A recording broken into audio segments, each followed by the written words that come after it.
2024. And as I said, feeling like the holiday spirit already. I want to thank Tony Gwynn Jr. for this hat. Thank you, Tony. You're welcome, sir. It looked good on you when you were wearing it. Scraby told me to immediately take it off because he didn't think it looked good on me. He's a hater. No, it was the way hater. you were wearing it. Will you please put it on the way that you were actually wearing it? I don't know. It's got Tony Gwynn on there hitting no, a beach you were ball. wearing it like with the bill up here, like this. Yes, that's how you were wearing it. I might hold on to it like that. I kind of like that look. That's pretty good.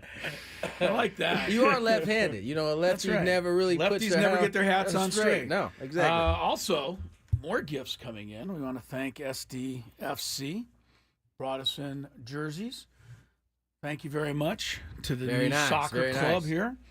Number 25. Tony also number 25. Indeed. Scraby also number 25. Yep. Thank you very much. And to that end, Mikey Veras, the head coach of SDFC, is going to be on the show today. They announced the schedule for next year. Man, it's almost upon us. The new It's coming up quick. MLS team. And of course, you know, did you see that? Their opener? They're on the road at the Galaxy, the defending MLS Cup champions. Welcome Tough to the test. league. Welcome to the league. No better way to start, I guess. SDFC. Yeah, they're going to open up against the Galaxy. Home opener will be against St. Louis, but we'll talk more about that with Mikey Veras. How are you guys today? Great. I am. You're a little tired, it sounds like to me. We had a guest that we'll get to a little later, or not a guest, but we had some very nice people take care of us today in terms of lunch, and they brought these rolls, little rolls. They're not big, and I've had about 6 of them, and I think my Yeah, little rolls are dangerous. Yes, You're better off with one big one right than And you are with 6 little all of ones. all of the carbs are now settling in, and I feel a little. You're about to go sleepy. night-night? I see both of you in your future. I have plenty of energy today. You have plenty of energy. That's great. I feel like I do. Did the Aztecs women win yesterday? We were following it. double OT. What a game, yeah. Great game. They lost in double overtime. Our 2 girls, though, that were here, both balled out. Yes, they did. Nat Martinez, She one got of the us to freshmen. overtime, right? She banked in a 3-pointer with call- 7 your seconds call to was go. great, too, by Was the way. it? Yes. She had no chance to go in. When she shot it, I'm like, nah. Oh, it went in! That's basically what you Do said, I need too. to find this call? I haven't do seen need to this. find the call. Is it on the? Well, I mean, I'm sitting right there. You know, you're sitting courtside. She let the shot go right in front of me. And so you're sitting there and you go, there's no way in the world this is going in. It is way off. Yeah. And then it banked right in, and they got it to overtime. She did say sitting here the other day that she's feeling really good about her stroke behind the arc right now. She made 5 of them in the game. Yeah. She had 21 points. Naomi, the other gal who was in here, the other freshman, had 18. So the 2 of them combined for 39 of our 80 points. But All right, I have it. lost a great game. All right, here's the tying shot. Scrape. Yep. Go for it. Banked in! Oh wait, Well, you hold just on. got that call. Yeah, well, we know it banked in. Well, at least we're not spoiling anything. Yeah, right. Here it is. Martinez. No way. Banked in! It was way off, and it banked in with 7 seconds to go. Wow. There you no go. way. No way. No way. I should never doubt you, Nat Martinez. I apologize. I mean, it did look like it was going to be. Oh, if you see the shot, on the, yeah, in the even on video. street video, it was Yeah, long out of the hand. yeah, it was way off. It hits But above the box. it on went the right backboard. in. And anyway, they lost a great game. Yeah. They should have actually won it in the first overtime. That was the killer. They went up by 4 with about a minute and a half left in the first overtime, but they didn't close it out. And then in the second overtime, Stephen F. Austin kind of got out closed it ahead, out, and they closed it out. So great game. But here we are on our Friday, and getting into it. As I mentioned, Mikey Veras is going to be on the program today. Also going to count down a little bit later our top 5 sports moments of 2024. Now, I don't know what you guys are doing on your particular countdown, but these are going to be my favorite 5 moments. You know what? How did I know that Chris was going to completely twist the subject? How am I into what he twisting the wants? subject? I mean, if we take the kinda top left five it moments, op- yeah, you if kinda we left take the it top five open-ended. moments, they're all going to be the same. And do you want us to talk about Patrick Mahomes beating the 49ers? Like all five of us put that number one? That's not even That was clearly the top Has to moment of be the one of year. the top No. moments. The Super Bowl, Top five, for the sure. Super Bowl walk-off touchdown pass. Top five. No. Come on, Scrape. No. Yeah.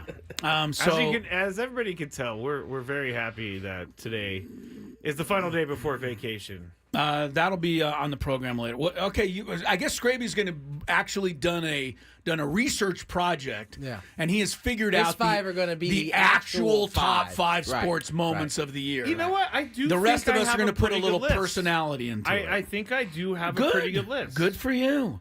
But any list for you. But any list that doesn't include the Super Bowl is not a correct list. I would Unless you're doing your own personal top five moments, which I'm going to be doing, because then I can understand why the Super Bowl would not be on your list. Well, Because I mean, as a 49er fan, there's no way that would make it. Makes sense to me. But to everybody else, that's the number one moment of the year. I don't think What was so. better?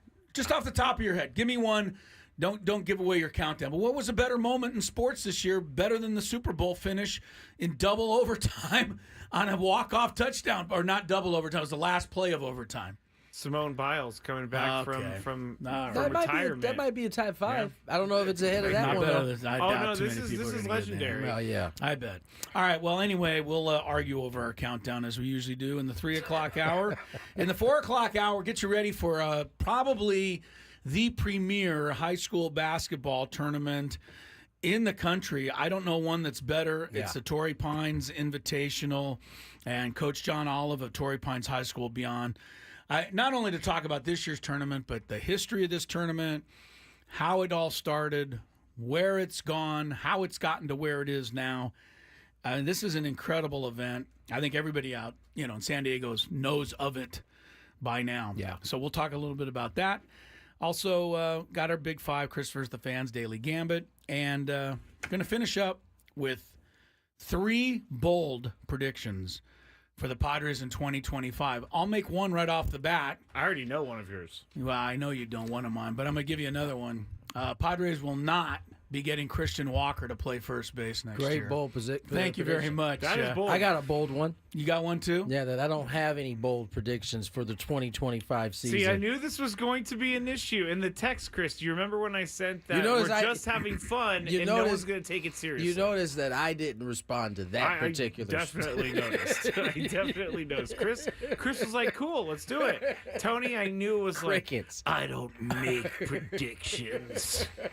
Well, the one prediction you made last year, it wasn't necessarily a prediction, but you certainly proved to be very prophetic by telling us all to be patient in the months of April and May and June while the team was scuffling, and that the whole season would tell the story. On that, you were the Dalai Lama of Padre predictions last He's year. meditating right now. Yeah, you were all over that. So, Yeah. well, maybe Scrappy and I will have our bold predictions, and Tony will I'll come laugh I'll alongside. come up with a couple of them. Yeah, for Christian you Walker guys. signs a 3-year, $60 million with the Astros. That's a big one. Shout out to Christian Walker. man. Walker's one of the best first basemen in the league that people don't think is one of the best first basemen in the league, but he certainly is. This guy was basically stalled behind. Remember what was Baltimore's first baseman? Big Davis got that big contract. Chris Davis. Chris yeah. Davis, right, was stuck behind him. He gets traded to Arizona and gets an opportunity. And talk about turning taking advantage of your opportunity. He gets the free agency, 3 years, $60 million. Man, that's shout out to Christian. This Walker, guy's man. been awfully good. Yeah, he has. For those that don't realize, he's a Gold Glove winner, so he's one of the best defensive first basemen, and he's also hit 95 home runs over the past 3 seasons. And he's a particular rankles me because 3 seasons ago, before he went on this run, somebody in our fantasy baseball league offered him straight up to me in exchange for Will Myers, who was on his last leg with the Padres. You said no. I turned down the deal, and that was a huge mistake by me. And every time I see Christian Walker, I kick myself. But, I can tell you the NL West is happy to see him go because True. he wears out the NL West for sure. Yeah, Hammers them. really good player. So that's the big baseball signing of the day. couple of other moves, a little smaller level. Patrick Sandoval, former Angel, signs a 2-year deal to the Red Sox, $18 million. Tony, I don't get it, but then again, they don't ask me. $9 million a year for a guy that last year had an ERA over 5 and then needed surgery for elbow ligament replacement. So he's damaged goods coming off a season with a 5 ERA. Somehow that's worth $9 million. He had surgery this year? No, last season. He's season. not going to be ready, though, till mid-season this year. Right. So they're giving him $9 million a year. The first year he's going to get a half a season. The last 2 years his ERA has been 4.11, and then last year 5.08. If you can throw the ball, man, they'll give you the money. Yeah, it's incredible to me. He throws hard, and in terms of the injury, I mean, this is how you know that they're all good with just. It's like cattle, right? We can get your velocity up. You're gonna tear your elbow up. We got another one coming. Yeah. Tear your elbow up. We got another one coming. Get surgery. We'll run you out there for 6 months, 4 months, and as soon as you're done, we'll use you up and get the next guy. 100%. Yeah, Mike Soroka, who was 0-10 for the White Sox last year, also signed a free agent contract today. And the story was right here. Now it's gone. So.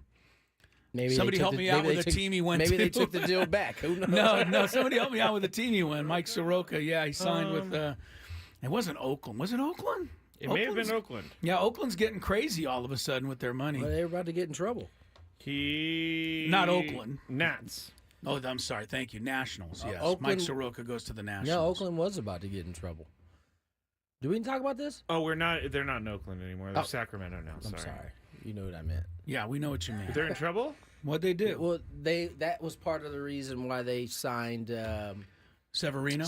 Oh, they need to hit the minimum. They need to get to the floor. The minimum threshold. They were below the floor. They had to get to the floor. You know, it's just such a slap in the face. Like, I know that they're only doing it because they have to, but it's like, really, you're going to spend the most money on this team the year after you leave Oakland? Well, I need to get over Severino's not complaining about it at all. Well, he's happy. He showed up to the stadium and he was like, "Wait, this is it? This is someone's backyard." There was some photos out of him seemingly looking at what his new home was going to be, and he just didn't look like he knew what was coming. He's like, "I'm getting paid $22 I knew somebody million else went to the year. A's. It was Gio Urshela, the Third former baseman, Yankee infielder last year, finished up with the Braves, so the A's did get him. Padres, nothing really to report on this Friday, so we'll get you ready for the start of the college football playoff. Tonight, Indiana, Notre Dame, they kick off at 5 o'clock. NFL weekend ahead. You didn't put in here our pick segment, so make sure you get that in there somewhere, Scrape. I didn't know we were still doing that. Gwynn, we're going to finish it up. Yesterday. Tony wants to keep doing. He wants to keep piling on. Yeah, he's got a big lead. I want to win this bad boy. You win it. You know, only the finest segments get the cut on this show. So when you're down by 30, you know what? It is definitely time for us to go on break. It is time for us to separate for a couple weeks. I will stop poking the Bears. I got an idea. Before we get to the next segment, Tony, let's just take back that card we gave Scraby earlier. Exactly. And let's also take back what was in the card. All of it. No, unfortunately, once you gift someone something, it's mine. I can't say what we are because it's not politically correct. We're Native American givers. Okay. Okay. We're going to take our money back. Okay. Gwynn and Chris, 97.3 The Fan. Hello. Hey, guys, it's your old pal.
Baseball coverage of 97.3 The Fan is presented by T-Mobile.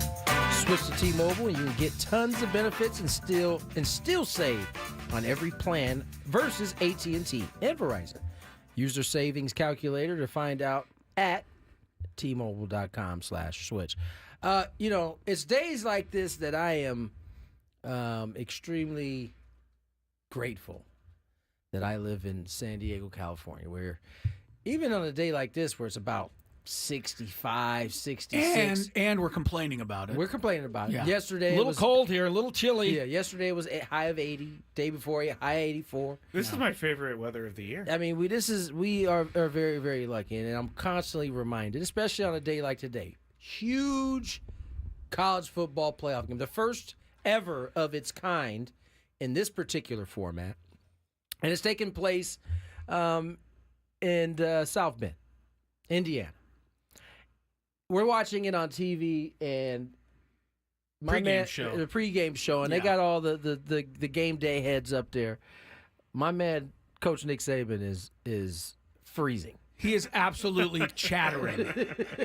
He hasn't moved from the hunched position he has this entire time we've been watching. And it was funny because Pat McAfee was trying to give us some tips yesterday about, listen, get away from fashion and layer dress up. warm. Right. He said, if I see you with boots on and you look cold, we're going to have a problem. That's on you. And sure enough, I look up there today, and Nick Saban is in the fashion sense. Yeah, dressed nicely. He's paying for it right now. Yes, Big he is. time. It's going to be freezing tonight for the game between Indiana and Notre Dame. I'm excited about this game. I can't wait. I really am. I hope it's a great game. I think Indiana's going to play well. I think they're better than people think they are, because most people only think about the Ohio State game, and Indiana did not play well. They turned the ball over 4 times, I think it was. Yeah. They couldn't get their run game going. But they have a very good run game, and we'll see. Notre Dame has been effective this year in getting turnovers. I think Notre Dame is a lot better than people think. I think they are too. But Notre Dame is a team that relies on turnovers. They're plus 28 in turnovers this year. Notre Dame. I think that was number 1 in the nation. Yeah. So, if Indiana can keep from turning it over, I think they're going to give them a game. I'm looking forward to it. I'm looking forward to the whole tournament. You mentioned the Indiana loss earlier this year in Ohio State, and there's been a lot of talk since Alabama got left out of maybe softening schedules. Right. I think over time, coaches will start to understand that it's probably to their benefit that their teams are tested in some form or fashion before actually having to play a big game, right? I think Indiana went into that game largely against Ohio State really untested. They needed that game. And they got beat. Yeah, I don't think they were ready for it, Exactly. But I think they're going to be more ready today. I think they'll be 100% more ready. That doesn't mean I think they'll win. I picked Notre Dame to win this game, but I think Indiana will look a lot better than they did against Ohio State. Yeah, well, we'll see. Yeah. I mean, the Hoosiers got a good – yeah, I think they got a very good squad. I know Alabama fans say, well, if Alabama was playing tonight against Notre Dame, it'd be a much better game than Indiana. But that's not the point. No, the point is you got to qualify for the tournament, and you didn't do enough to qualify. So stop with that. It's just not. It's not. Doesn't count. It's a great point. It's like saying the year Golden State upset the number 1 seed, the Mavericks. The Mavericks should have just gone to the finals. They would have been a much better matchup. Yeah, but they didn't win. They lost. Yeah, right. So they didn't matter. So yeah, no, that's it. I am looking forward to this. I think they got the picks right. Now we get to see what the results look like, and that'll ultimately be what this committee is held to, is what these games look like after they pick them. Whether you think that's fair or not, that's the way it's going to most likely shake out.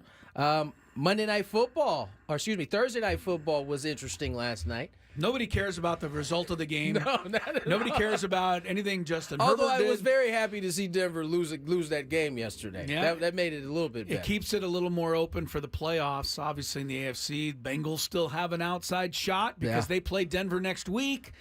So if the Bengals can keep winning, they could creep in there a little bit. Not even going to mention that Miami is still mathematically alive thanks to that loss. Why not? Scraby was mentioning it when his team was mathematically alive. Yeah, because I don't like Miami. Because for Miami to get to the playoffs, number 1 thing they have to win out. and I've already eliminated that from That's being a not- possibility. So, but everyone's talking about the free kick at the end of the first half, and I loved it because Can you explain? I'll do my because best. you broke it down to me and it gave me a little more clarity. I'll do my best because We now go to our resident referee, Chris Sellos. Thank you very much. It has been in the rule book forever. And the fair catch is in the game for two reasons. One, to protect the guy catching a punt from getting run over. But two, if you make a fair catch on a punt, you can, from that spot, try a free kick. Which means if you fair catch a punt on your own 10-yard line, you conceivably could turn down your possession and say, we want to try a 90-yard free kick. Which I don't understand why. Nobody does. Well, nobody does it. Nobody It's does. not even Which a is why it's probably right. not used That's that why you much. never see it. But and even if you make a fair catch punt at the 50, you're not going to turn down a possession to try a free kick during the course of the game. Right. You'd rather have the ball. You get 4 free, first down, You etc. can perhaps get closer. Sure, you don't want to do that.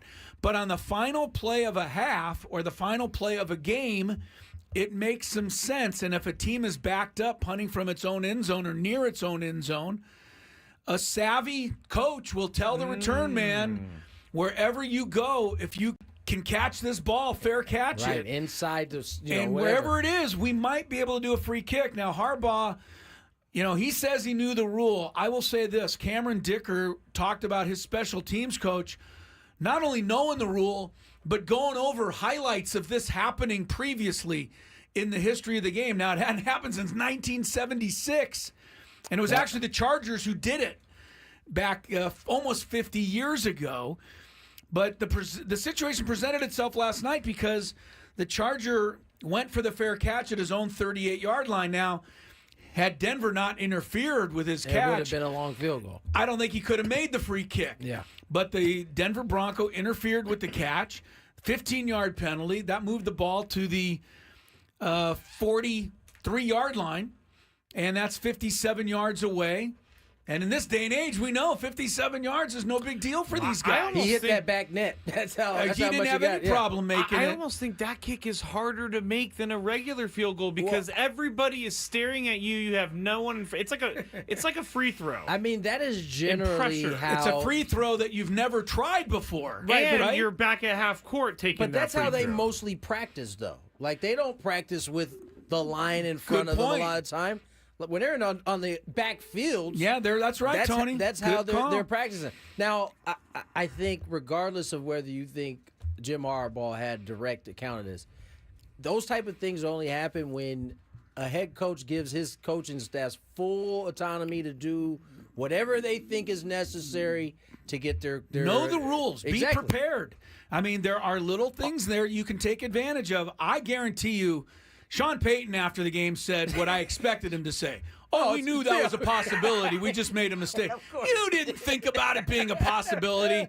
Nobody thought about it being a possibility. So don't tell me you were the one guy on earth who was concerned about the potential that the Chargers would take a free kick there. Don't tell me that's why you were going off on the sideline Come because I on. was like, Yeah, you you just gave him a chance at a free kick. You had no idea that was a possibility. You know what I will say is that Jim Terry, Harbaugh does seem like a nutty nut that would know that. Well, he said, it's my favorite rule. That's Harbaugh for you It's right easy there. to claim it after the rule happens. His Yeah. team did it though. Terry, what's McCauley? Is The that the referee referee guy? Yeah. He immediately came in and was like, they might want to free kick this, and Al Michaels and Kirk Herbstreit. Al Roker on the call I tonight. mean, that would have been fun. No, Kirk, they were like, what? What are you talking about? They had the whole rule breakdown. So Terry good for McCauley Terry. made his money last That- night. hey, Well, that- officials- I say that's why officials they know the have them rule. in that spot. I guarantee you, I knew the rule. I wouldn't think about it though because you see so many games and it never happens.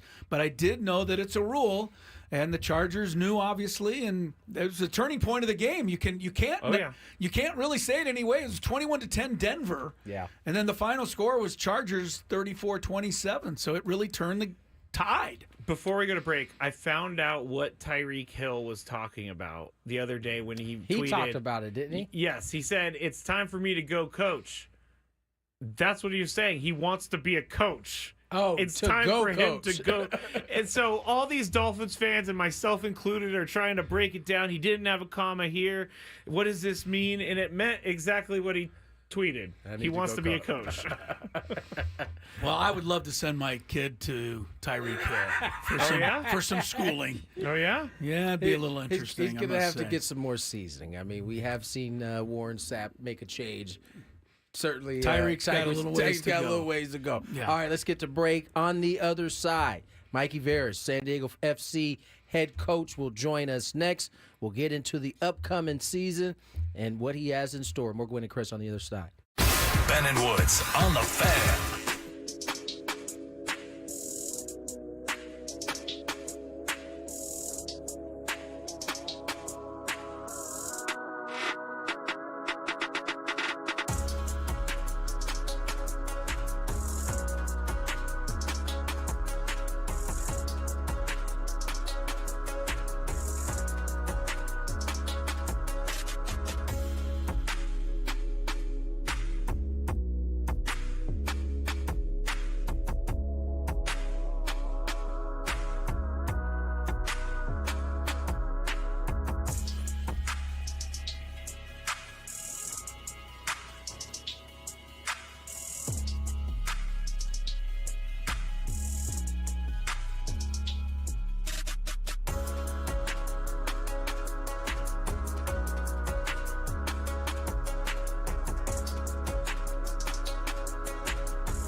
tell Give it to him me. that Come on. the uniform that he was holding up and talking about is actually called a kit. Yeah, but the joke was before he actually grabbed the kit. I'm just showing the uniform as an aside. To the kicks. The kicks is the fact that we got our own Major League Soccer franchise, and they start February 23rd. Oh, that's my brother's birthday. It's only 3 months. Let me see, 2 months. First home game is March 1st against St. Louis City at Snapdragon Stadium. What day is it? I think it's a Saturday, March 1st. You got a time? You got what? Do we have a time? Yeah, 7:30, Tony. Are you making arrangements for that day? Well, I'm asking because obviously we'll be in. Oh, you have spring training issues to deal with there. Hold on, we're hearing things. Do you hear that? A little, yeah, I do. I hear some background noise. Yeah, I heard it too. It wasn't me. I asked because obviously Manny is a part owner. Will he have time to hop on a jet, get here, watch the game, head back? I don't know. That's why I was asking. Oh, okay. March. March 1st. What's where are we at March 1st? Let's see. Who Where are you at? Well, I know where I'm at. I'll be in Arizona, but Yeah. I want to know who they're playing on March 1st. Well, we're going to have the coach on here, Mikey Cincinnati. Veras, and he's hopping on the line right now. I'll tell you one thing. It is starting to take shape, It's gone from the announcement of a new franchise and all the excitement surrounding that to now players and a coach and now a schedule.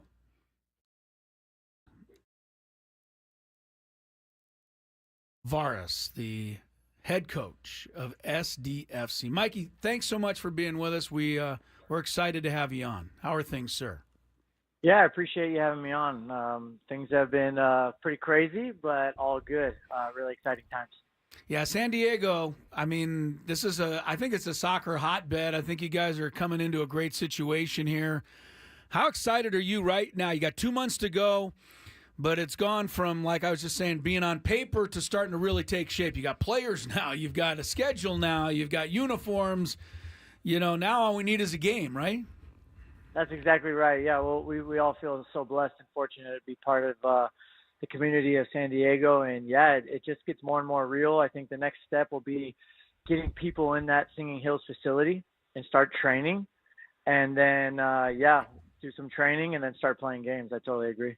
Mikey, talk a little bit about your journey to get to this point. I mean, you've been in the league, for quite a bit of time. You've done some work with FC Dallas, done some work with the U.S. national team. Just talk about what it means to get the head coaching job and to really have this a chance to build from the ground up. Yeah, I've been blessed to coach at every level there is. I've coached every age group.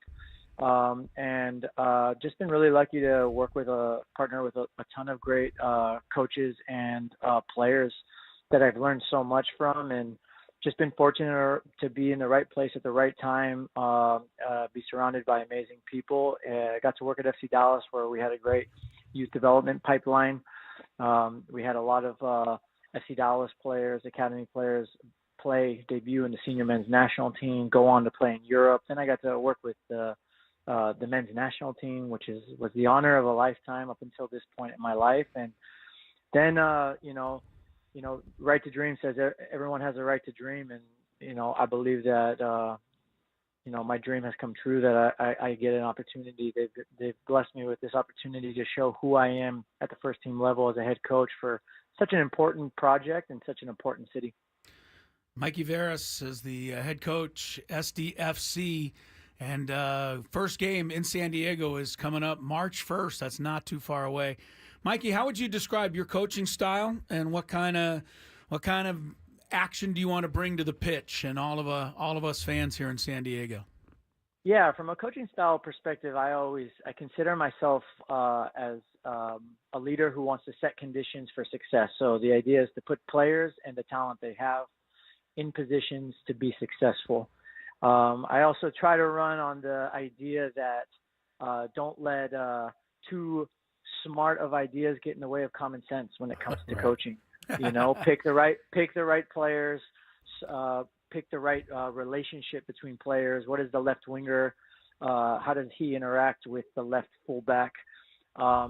Give players the right balance between structure, our principles, how we want to play, our system, and also allow for enough space for freedom of creativity to emerge. Because ultimately, at the end of the day, when all else is equal, talent is what's going to win you games. And making sure that they have a say in the process.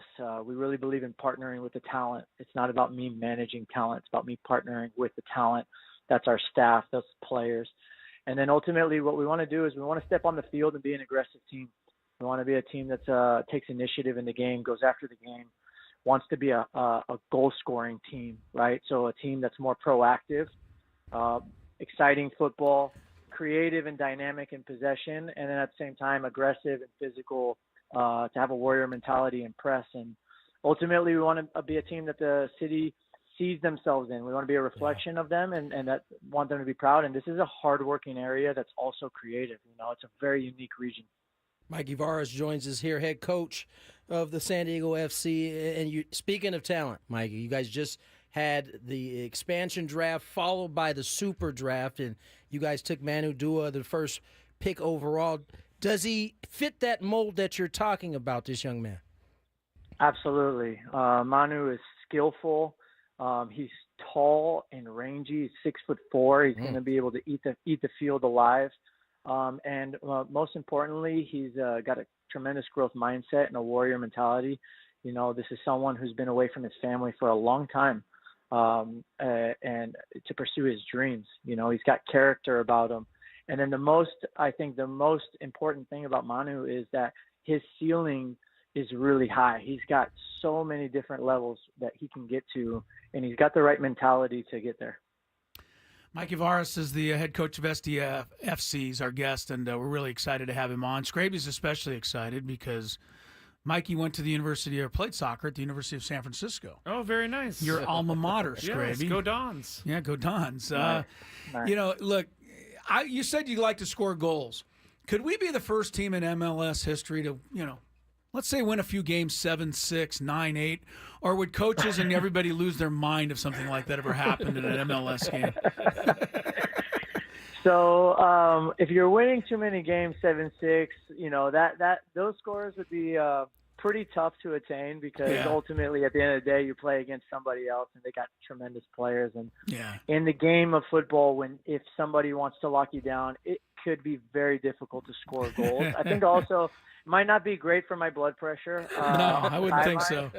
I know the fans and the commentators would love it, but ultimately my number one responsibility is to build sustained success here, and we want to be a team that's proactive and goes after goals, but in a controlled manner, right? We want to be able to make the games predictable so that, one day, once we get through ups and downs together, once we build, we work together, the fans helping us win games, at some point at the end of the day, we want to lift trophies here, right? Yeah. And that's the most important thing, and that's at the forefront of my mind. And how do I do that? How do I deliver that for the people of San Diego? Mikey, I'm curious to know. I mean, you've coached at all these different levels. How different is it coaching a U.S. national 20 and under team, or being a part of the staff that's the U.S. national team versus a club team? Is there some similarity? Is there some differences between the two? Yeah, there are similarities. At the end of the day, you're dealing with human beings, right? That's the number one most important similarity. Getting to know who they are, what are their strengths, what are their weaknesses, what are their dreams, what are their motivations, how to deal with one player versus another, how to partner with them in the best way. And at the same time, it's very different because the national team, you see each other once every 6 to 8 weeks. And in the club, we get to work together every single day. And ultimately, you get to be on the pitch every day, smelling the grass, pinching yourself, and realizing, okay, right now we have the next hour and a half to 2 hours of training to get better. And you feel more of a sense of like we have more ability to work. And I think that would be the main difference. And then the other thing is week in and week out, you play for something. Yeah. You go to battle together, brothers in arms. And that builds this kind of sense of camaraderie that I think is just one of the most amazing feelings there is in life. Yeah, That's what sports can do for sure, Mikey. What's the ceiling for an expansion team in MLS? Is it set up to give you guys a fair crack at this? I mean, you guys are opening up, I know, against the defending MLS Cup champions, LA Galaxy in Los Angeles. I mean, what do they give you the opportunity as an expansion team to stack up with some of the established squads? Listen, this is first division professional level. No one cares about fair. No one cares about helping you out. And you know what? We're going to relish that. We open up against MLS Cup champs away. You know, that is a battle right there. Then we play against a high-pressing St. Louis at home. Then we go to altitude in our third game against a very strong playoff team. Then we play last year's MLS Cup champions. I mean, we're opening up with a doozy, and we absolutely love it because we want to be tested against the best. Whatever we are, those first 4 games, that's what we're going to be for those first 4 games, and we're going to have an opportunity to surprise people. We're going to have an opportunity to learn and get better, and we'll definitely relish the opportunity and the challenge. How many times have you played it out in your head, though? March 1st, you guys are introduced, you're running out. Snapdragon Stadium, opening game, opening night at home. I mean, that's something that I imagine you've thought a lot about and can't wait for. Yeah, I absolutely can't wait for it. I got goosebumps thinking about it right now. But in all sincerity and all honesty, like, I'm the kind of guy that's like, I'm just thinking about making sure I'm smashing today because I have to make sure that I do my job as best as possible every second. I have a huge responsibility to represent the community of San Diego, and I'm not going to start thinking about what it's going to feel like for me, you know, then when I haven't even had a training or we don't even have all the players signed. So every day I'm waking up like, what can we do today to make sure that we're representing the right way? All right. Well, you got a bunch of number 25s in the studio here. Totally behind you, Love man. it. We were nice. You guys are nice enough to drop off some jerseys. We're going to wear them proudly hopefully out to that opening game, and can't wait to root and support you guys this year. Thanks for coming on, Mikey, and you're always welcome to join us anytime. Yeah, I appreciate it. I appreciate you having me on, and I'm happy to join anytime you want to have me. Thank you so much. Coach. All right, Mikey Varas, head coach, SDFC. Yeah, we're coming, MLS. Yeah, for sure. It's coming. Why not? Yeah, I got fired up.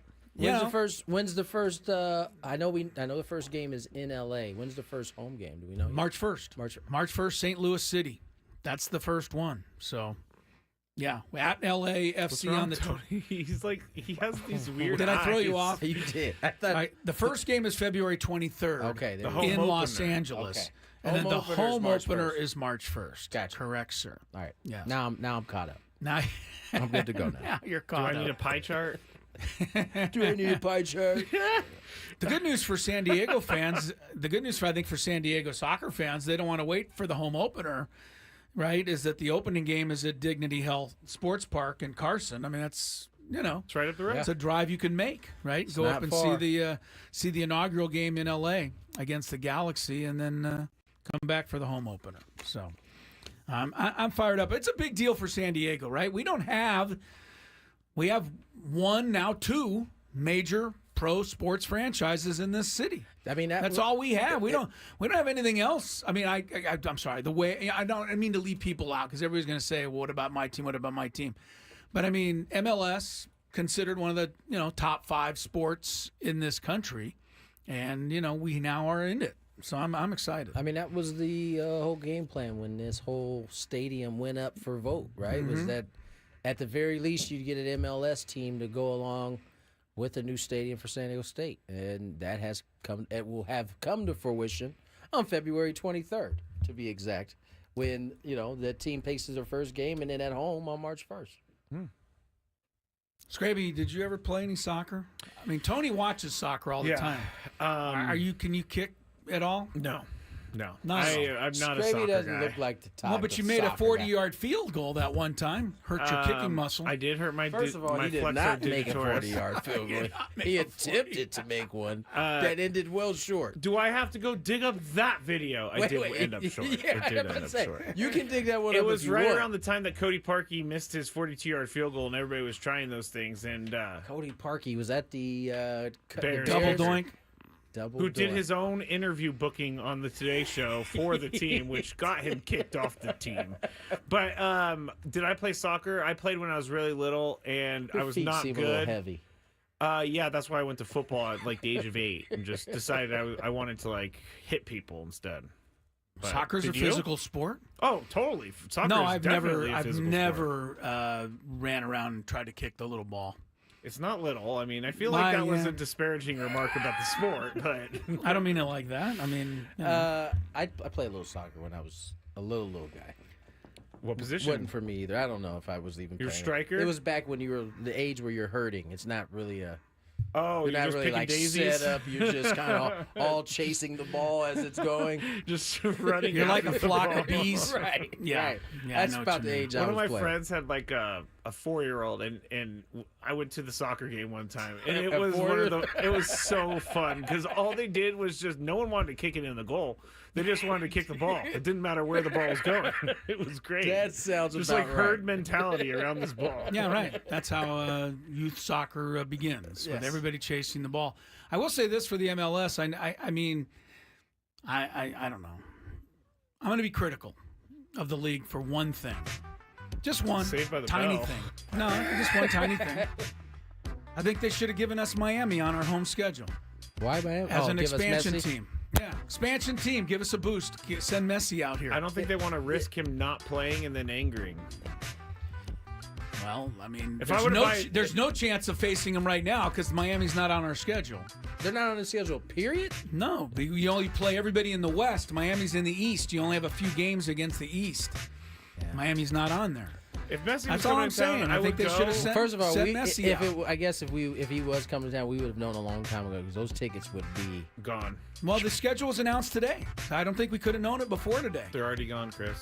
Well, they're not because we're not playing them. Just a quick thought. If you're going to help promote it in a new city, bring Messi. I hope the Rob Manfred of MLS is listening. Yeah, I right know. now. He's upset with me now. 2:54 is the time. Gwynn and Chris continues. We're a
Tony Gwynn Jr., what is your problem? Oh. Scraby and I might fight before this show is over. I wasn't talking about This you. guy I wanna see is it. just throwing I up wanna see hands. it. He's rolling his eyes. All day long he's been this way. and He's trying to be purposely annoying to Chris. he doesn't that seem is like true. he doesn't seem like a guy who's very appreciative of the His nice shirt gift matches that his was, attitude Yeah, perfectly look today. at his shirt. That'll tell you who he is. I don't know if Tony posted it on Instagram Not or only something, not but he only has will a that picture. not tell you who I he haven't is. posted it yet. He wears that shirt proudly. Like Oh, he's Yeah, he does. Yeah, he does. he's happy that it represents him. I had to go meet someone downstairs earlier, and we've never actually met. So I said, just look for the guy in the Grinch shirt, and you'll find me. And I was the only guy in the Grinch shirt. Of course, so. You, probably looking just happy with a Grinch shirt. Oh yeah. I love Theodore the Grinch shirt. Geisel had you in mind when he invented Dr. Seuss. the Grinch. Yes, old Theodore, living up on the hill in La Jolla there. Scraby, Yes. we do have a daily gambit to get to. Uh-huh. Are we bet? What do we have? We're just going to bets? review from last We're gonna night. review last night. If we Ed- make bets now, it'll kind of fade away. Yeah, that's We're right. not 'Cause gonna we have a won't be show back for a while. 2 weeks. All right. Well, let's review our bets from yesterday. A little bit. Do you like money? I think about money a lot. Do you like money without doing anything? Winning. Do you want to make money while watching sports? I think Washington is immortal luck. Washington! Woohoo! If you answered yes, this is your segment. Just don't blame us when you lose. Nothing is ever your fault. It's your game. Take it. Gwynn and Chris go through the top bets of the day in The Daily Gambit on 97.3 The Fan. Daily Gambit is our daily sports betting segment here on Gwynn and Chris. Please, everybody, gamble responsibly. Jocelyn on the chat was here this morning for the extravaganza and said that I missed her lumpia, which I love lumpia. Lumpia's the bomb. Apparently, Adam called them spring rolls.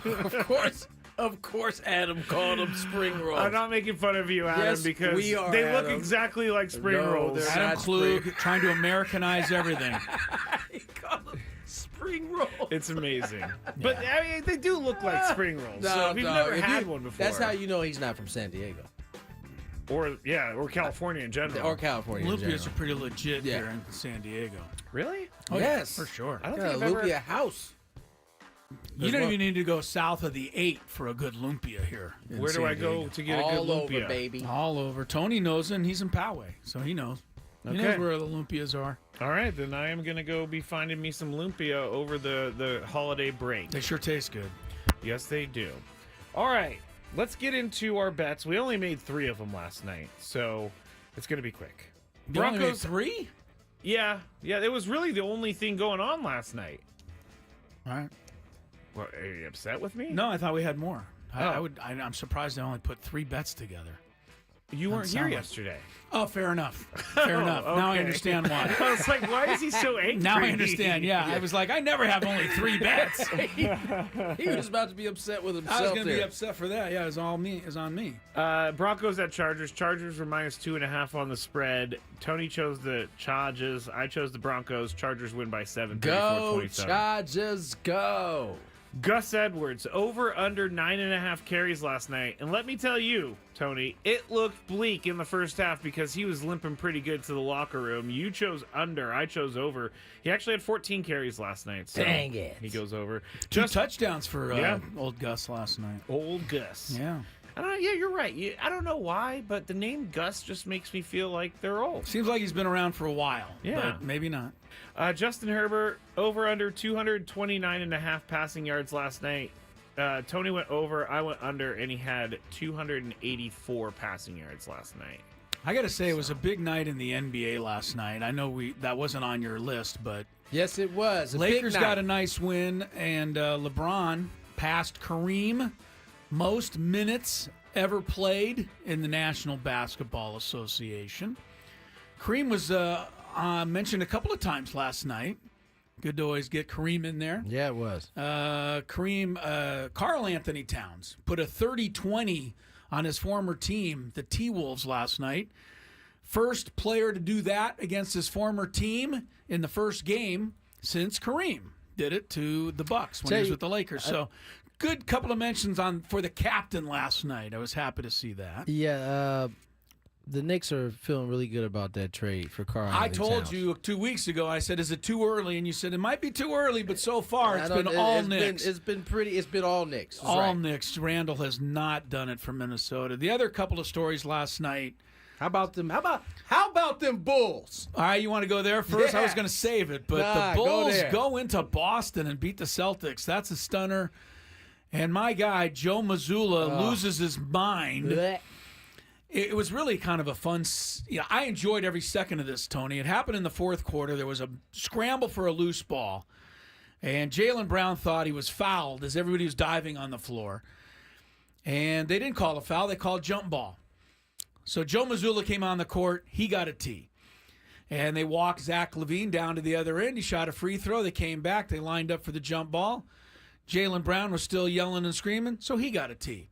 So they stopped and they walked Zach LaVine down to the other end, and he shot a free throw. Then he came back, and then Jason Tatum jumped in and he got a tee. So they walked Zach LaVine down there again. And by the time they were all done, the Bulls had kind of widened the lead, end up winning the game. And then afterwards, Joe Mazzulla honestly wanted to box against the referee. Annoying. Didn't he look like every other person that wants to fight but really doesn't want to fight because they know somebody's going to hold him back? Exactly, yeah. That's what he was aggressive, looking for. hold me back guy. Yeah, hold me back. I just told the guys after the game that, it's going to be the holidays. We might not see him. Just wanted to tell him how grateful I was. Here what he a is liar. saying that. Here he is post-game. Looked like a couple of assistants and security guard needed to kind of hold you back. What message were you trying to deliver there? I just hadn't seen them in a while, so just a Merry Christmas, Happy Holidays. I wasn't sure I was going to see them before the holiday. Yeah, and you're so funny. I just can't let a moment go by to where you wish someone, just the best. To them. I want to give you how about you give the guy a actually. suspension? Get rid of this guy for a while. It'd be real funny then. You want to fight a referee. I honestly would have liked to see them let him go and let him rim over and, see what happens. This was the same Mazzulla guy. is annoying, This is the same guy who was saying yesterday that we should examine all the sports for their high. Oh, you weren't here. We talked about no, this. but I did read his comments. That they wanted to he examine doesn't all think sports. Doesn't think there's anything wrong with the NBA. Oh, really? Do you know how many three-point attempts the Bulls and Celtics had combined last night, Tony? The Bulls had, 50-something last Bulls night? had 52, Celtics had 56. That's 108 three-point shots in one game. That's not. Come on, that's not what you're looking for. I've been trying to figure out why the ratings have been down with the NBA. And then last night on Twitter, I found a clip that proved everything to me.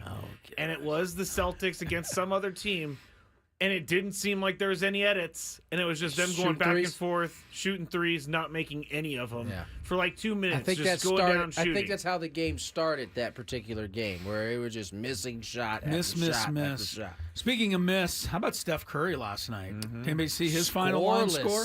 Through the first half, right? Scoreless through the game. Yeah. Oh, no, I'm sorry. 2 points on 2 free throws. Yeah, no field goals. He didn't make a basket for like the first time in his career, or way, way back. And if you look at the score, it looks like he didn't score. 144 to 93.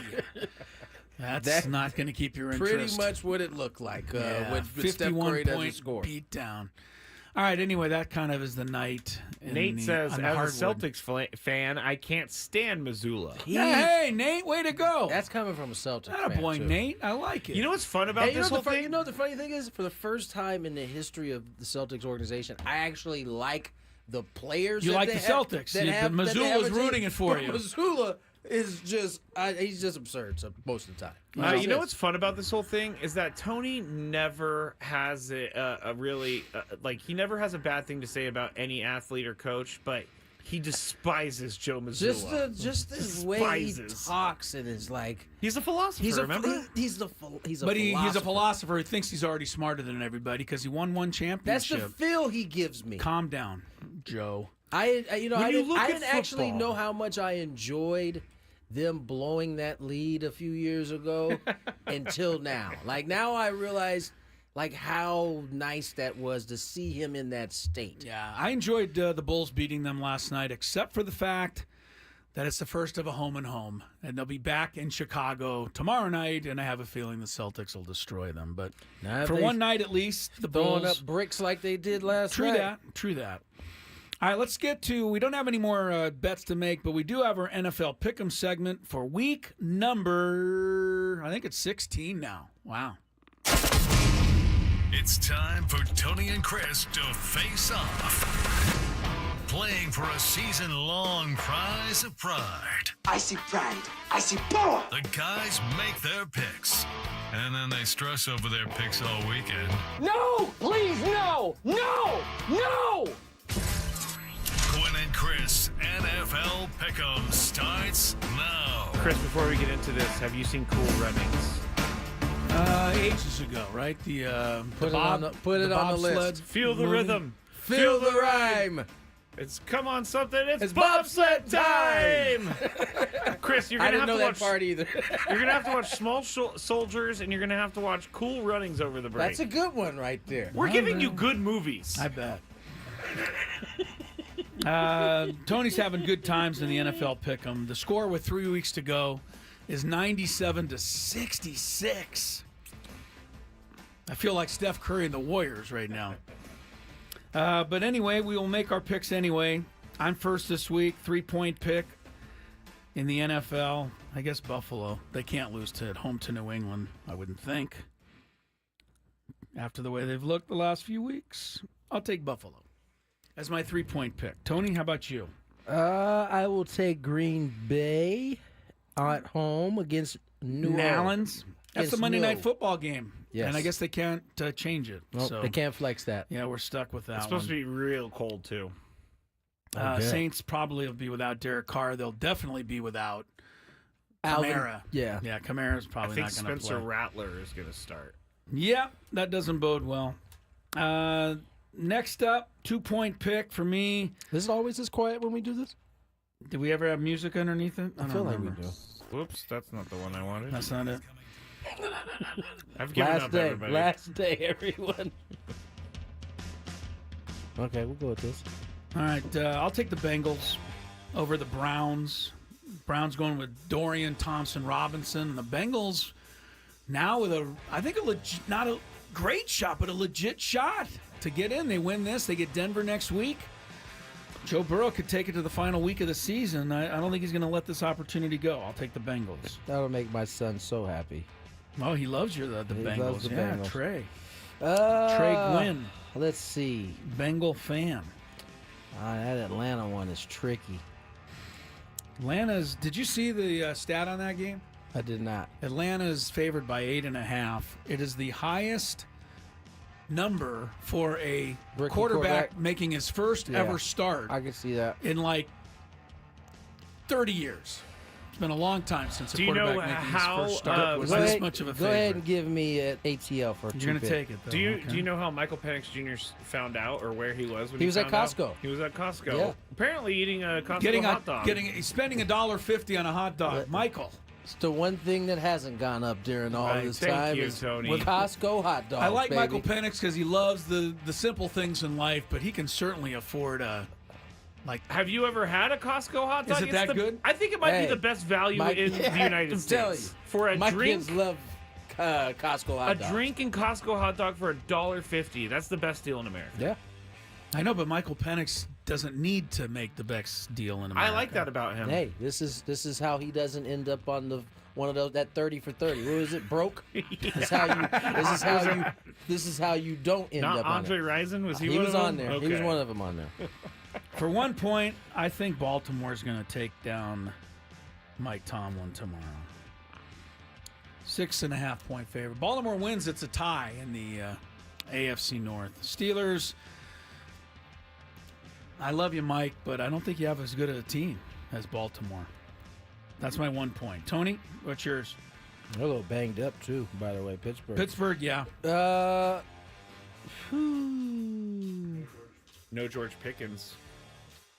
Is TJ Watt playing? I didn't hear about it. We don't know yet. He is. I heard he wasn't on. I saw that he wasn't on the injury report. So I it's think likely he's he'll play. Let's go with. Oh man, let's go with Tampa. We're ready to hot hand. Tampa Bay. I told Scraby the other day when you went to play or watch soccer, Tony. I think Tampa Bay is a sneaky pick to come out of the NFC.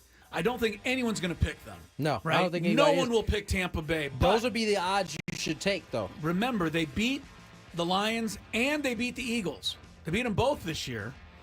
And they also lost a bunch of games when Mike Evans and Godwin went out of the lineup. Well, Evans is finally back. And Baker Mayfield is starting to put them up. 40 points they put on the Chargers last week. I think Tampa Bay could be a sneak. We'll see. All right, upset pick. I need to go for broke. I need 1 million points, but I think the only one I'm going to go against Michael Penix on his first game. I don't know why. I think the Giants are going to win a game, but I'll take them for 8 points. Try to make up a little ground on you. What's your upset pick, Tony?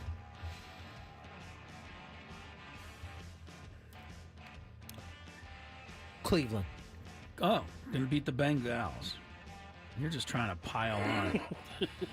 You're up by 31. I mean, we've done this for 6 years, and every one of them have come down to the final week, but not this year. Complete route. A little different this year. Complete route. All right, there we go. Well, we got to hang on for a few more minutes. I know we got to do that. We can give you a little update. No, it's not what the boss said, man. We got to get a couple more minutes. Oh, you've created a monster. The Gasparilla Bowl is going on right now. Tulane in Florida. Florida's kicked 4 field goals and scored a touchdown. They got a rock up there. 19 to rock. Fourth quarter over Tulane. Favor the Gators. Earlier today, Ohio beat Jacksonville in whatever bowl that was. 30-27. Do you guys know we're why still a it's couple called- of hours away from Indiana Notre bowl, Dame. Whatever bowl Yeah, I that don't know what it was. Do you guys know what Gasparilla is? No, you're I going to don't. tell us, though. It has something to do with the Pirates. They have a big Gasparilla Pirate Festival in Florida and Tampa every single year. I see. So, yes, it's all about pirates. The Gasparilla Bowl. How do you give me your pirate impression, Scrabe? Arr. Yeah, that's really good. Tony? What? Pirate impression. No, that was good. That was R. yours. Yeah, Just he say the didn't word. ask for Just say the mine. He letter asked for R, yours. and you get away with it. By the way, matey, you're gonna have to go swab the dicks. Better. By the way, the game that really doesn't matter Sunday, except to me and Scraby. I don't even think it matters to us, Chris. Not too much. Tyreek Hill downgraded to very questionable. Wait, is that a new VQ? He's VQ, very questionable. And Jalen Waddle is VD, very doubtful. So I don't know. It could be bad. The 49ers are missing their whole team too. So They don't have a running back. They're down to their 5th and 6th string running backs. Meanwhile, Brock Purdy's buying everybody trucks. So We good have for a him. question in the Big Five about this, but the amount of people that are upset that he gave his linemen trucks are crazy. Really? Okay, well, what are people upset about? Well, this is not part of the Big Five. So Brock Purdy bought all of his linemen Toyota trucks. Right. And they were like, here's his salary, here's the lineman's salary. Brock Purdy's sponsored by Toyota. They got those for free. Who cares?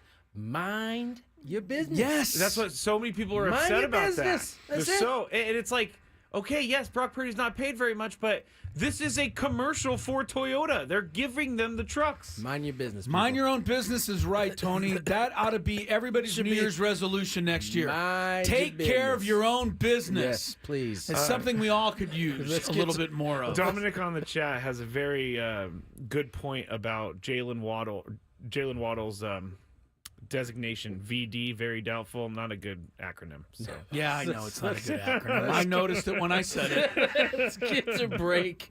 More Gwynn and Chris on the other side. Here's some traffic. From the 97.3 The Fan Traffic Center, here's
Welcome back to Gwynn and Chris.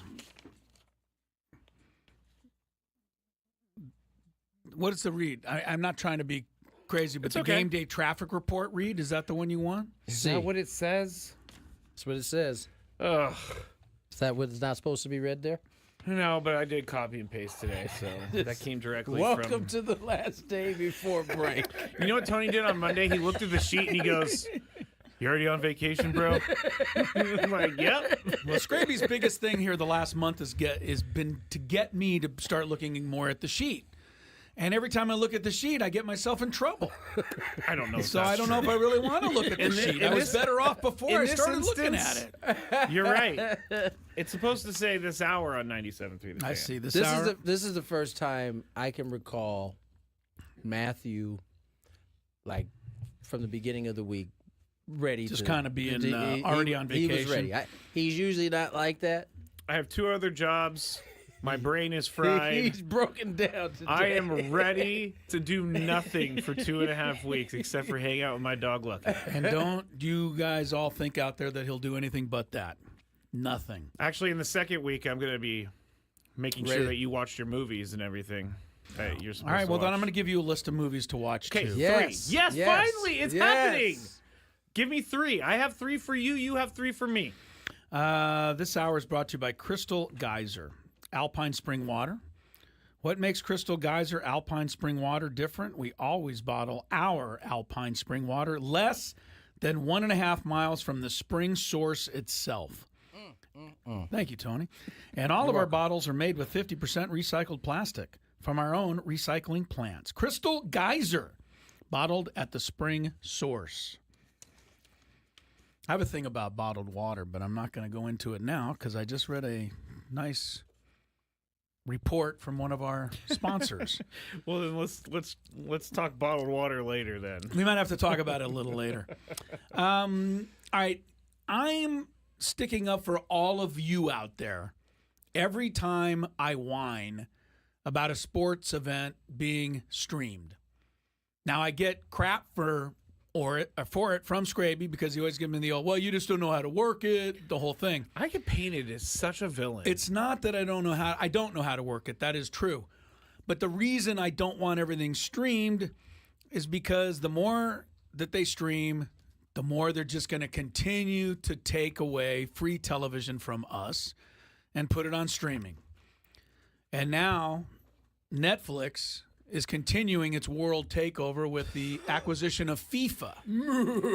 I mean, this Right? isn't. He's not. He's not lying. He's not exaggerating. He's not. And we talked about this yesterday, Chris, when you were calling the basketball game, because I was reading like predictions of media, people that are involved in the media news landscape, and they were predicting that Netflix by the end of 2025 will basically have taken over the sports world, other streaming options. Yeah, remember the NFL's Christmas games? Yes. You have to have Netflix. Yep. I mean, does every person have Netflix? I You know, think we so. talk about it I like they think do. so. I don't think that's true. I really don't think everybody can afford Netflix. Here's what it's I a do- fairly decent expense. Here's what I do know. Up until recently, people who didn't have Netflix knew someone who had Netflix. Yeah, and and were then certainly cheated, using got their the- Can't yeah. do that anymore. Okay. They just recently Well, stopped they stopped that, that at the from middle yeah. of the year, I think. Yeah, But- you can't hardly do that anymore. FIFA and Netflix announced today that they are going to be streaming the 2027 and 2031 Women's World Cups, which is the bigger World Cup for us because America watches That's right. the women. We have a chance to win that. I do think out of all of the streaming services, Netflix is probably the one that everybody has. You're probably right. Like Amazon Prime, I think a lot of people miss Thursday Night Football. For sure. They And, just and I chalk think they're it up. perfectly fine missing it that They way just right chalk now, it up. For sure. But Netflix, almost everybody has. But again, even if you have it, this is my complaint. I think your complaint is valid. Too. I don't want to sit there for 3.5 hours and watch a game. I want the ability to fast forward through it. I want to be able to control it. I want to be able to stop it. I know I can stop it. I get that. You can but also start from the beginning when you click in, because it happened to me last night. I It know, said, do but you then want to can start I from this point? But then you can't fast forward. Yes, you can. It's very difficult. Wait, you're not going to can't get do wait it, a but minute. then it became very difficult. All right, but you're not going to agree with me that your controls are not. You don't have the same control you do on the DVR.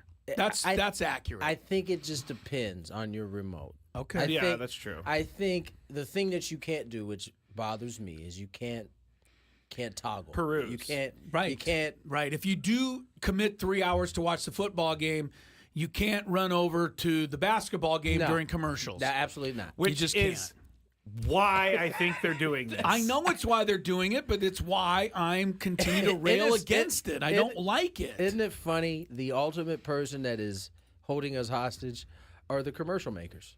The advertisers.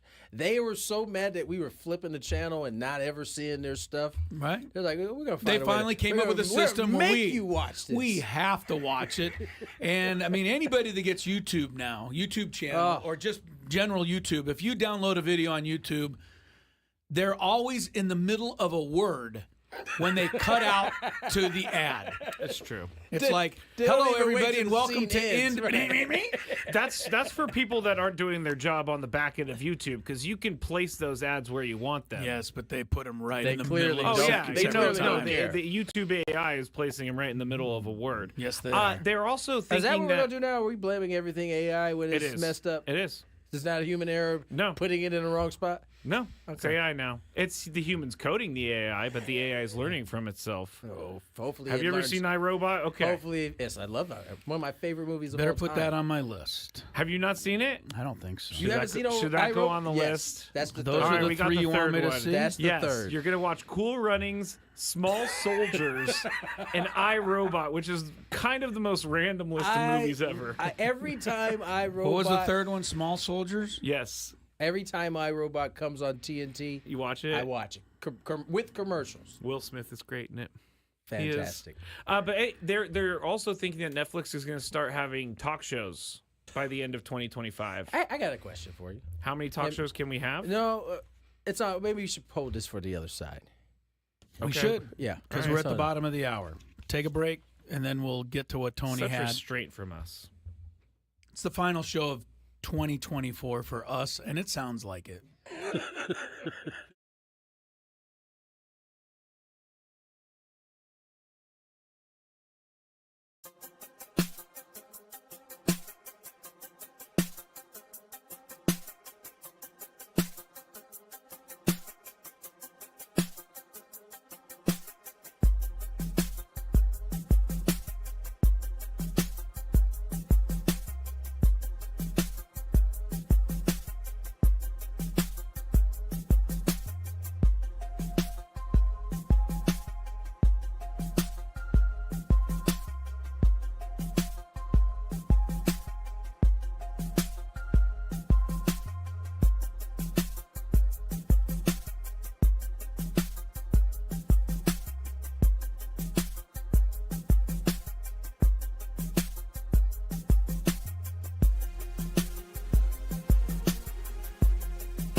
during the break. Obviously, holiday season, you find yourself eating all the time.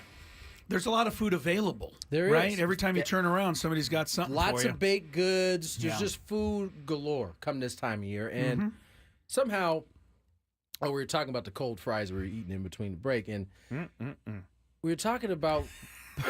I do love cold fry. I love any type of First fry. of all, I don't love cold fries. But it brought us to the air fryer.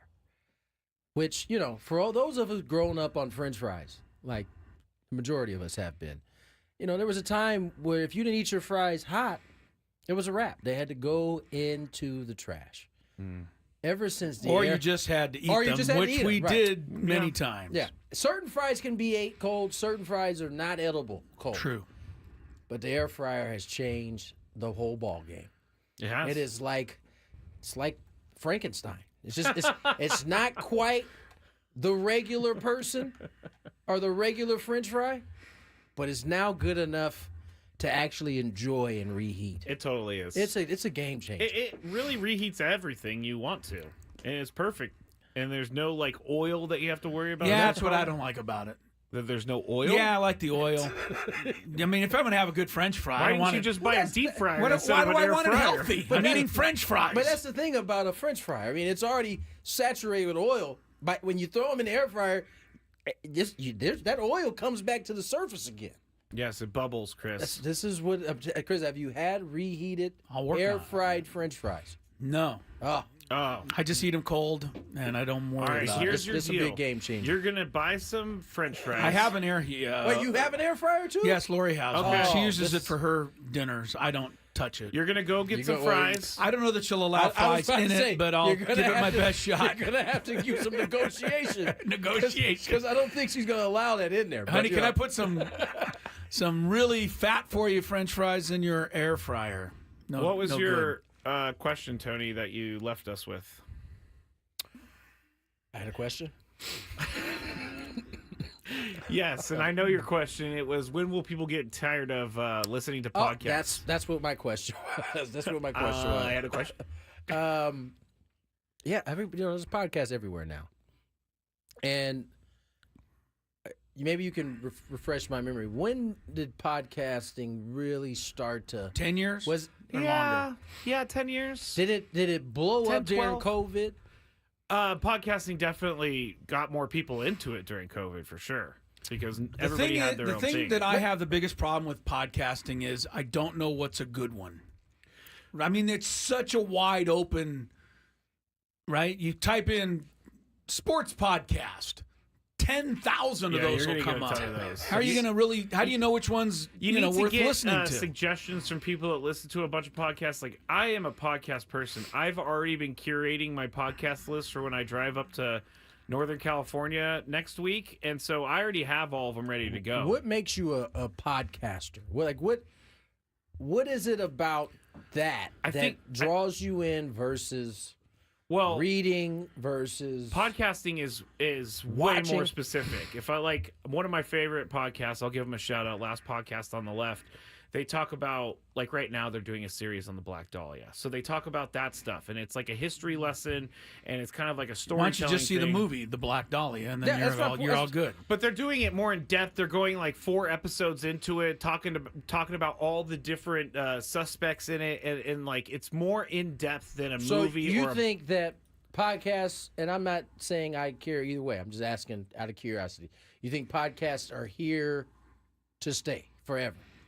I mean, not forever, but I do. As long as we've seen radio work. Anyone can start a podcast, but not everyone can do a podcast. And the podcasts that are most popular are the ones that act like radio shows, but they're uncensored. That's a whole nother level of a podcast, too, is that now you could be uncensored. Like, we tried to do a Big Five uncensored a couple years ago. Yes, I remember. And I just kept swearing because I thought it was fun, but no one really downloaded it because they don't really need it to hear us swear. But other people I want to hear necessary.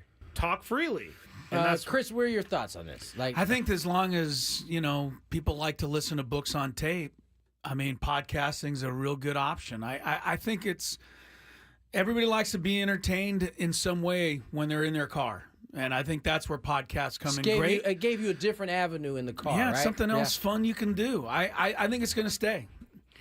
You know? Yeah, and like a lot of podcasts now do the YouTube thing like we do for the radio. Yeah, now that's the new thing now. It's a combo. It's not a new thing, but more and more people are tapping into YouTube. The voice plus the picture.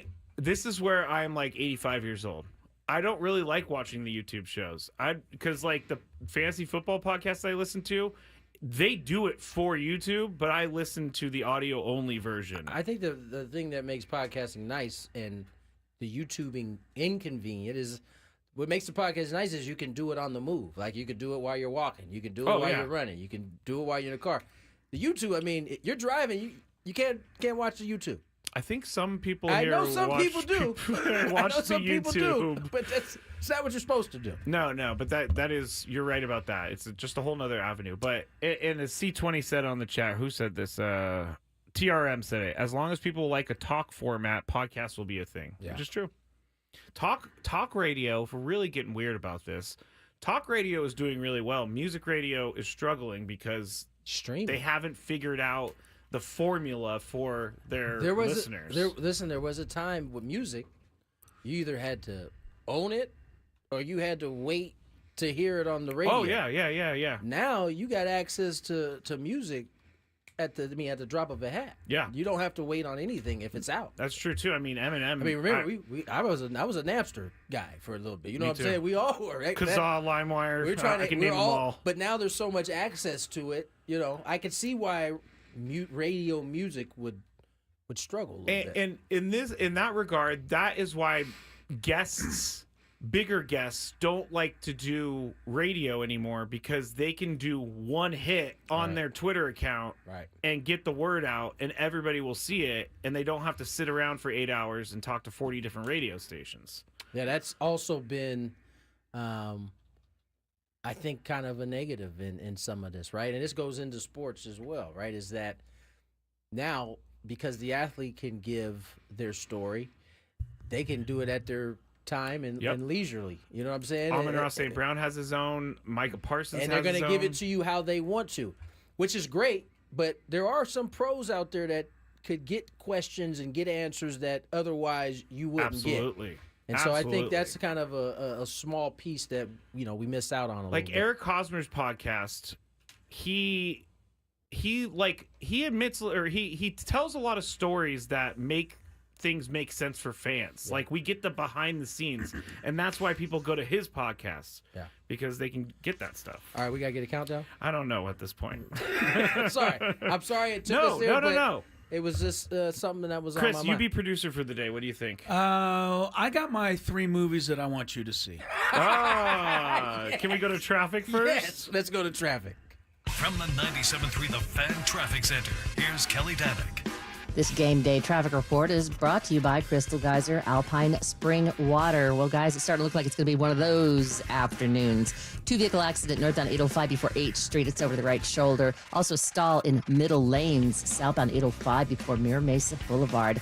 2-car collision east 52 past the 805. They made it over to the right shoulder. El Cajon on-ramp to southbound 15. 2-vehicle accident. Also 2-vehicle accident on southbound 5 before the 8th. It's over the right shoulder. And northbound 67 before Riverford. Looks like a car and motorcycle got into it there over the right shoulder. What makes Crystal Geyser Alpine Spring Water different? They always bottle their Alpine Spring Water less than 1.5 miles from the spring source. And all their bottles are made with 50% recycled plastic from their own recycling plants. Crystal Geyser, bottled at the spring source. I'm Kelly Danick with Gwynn and Chris, San Diego's #1 sports station, 97.3 The Fan.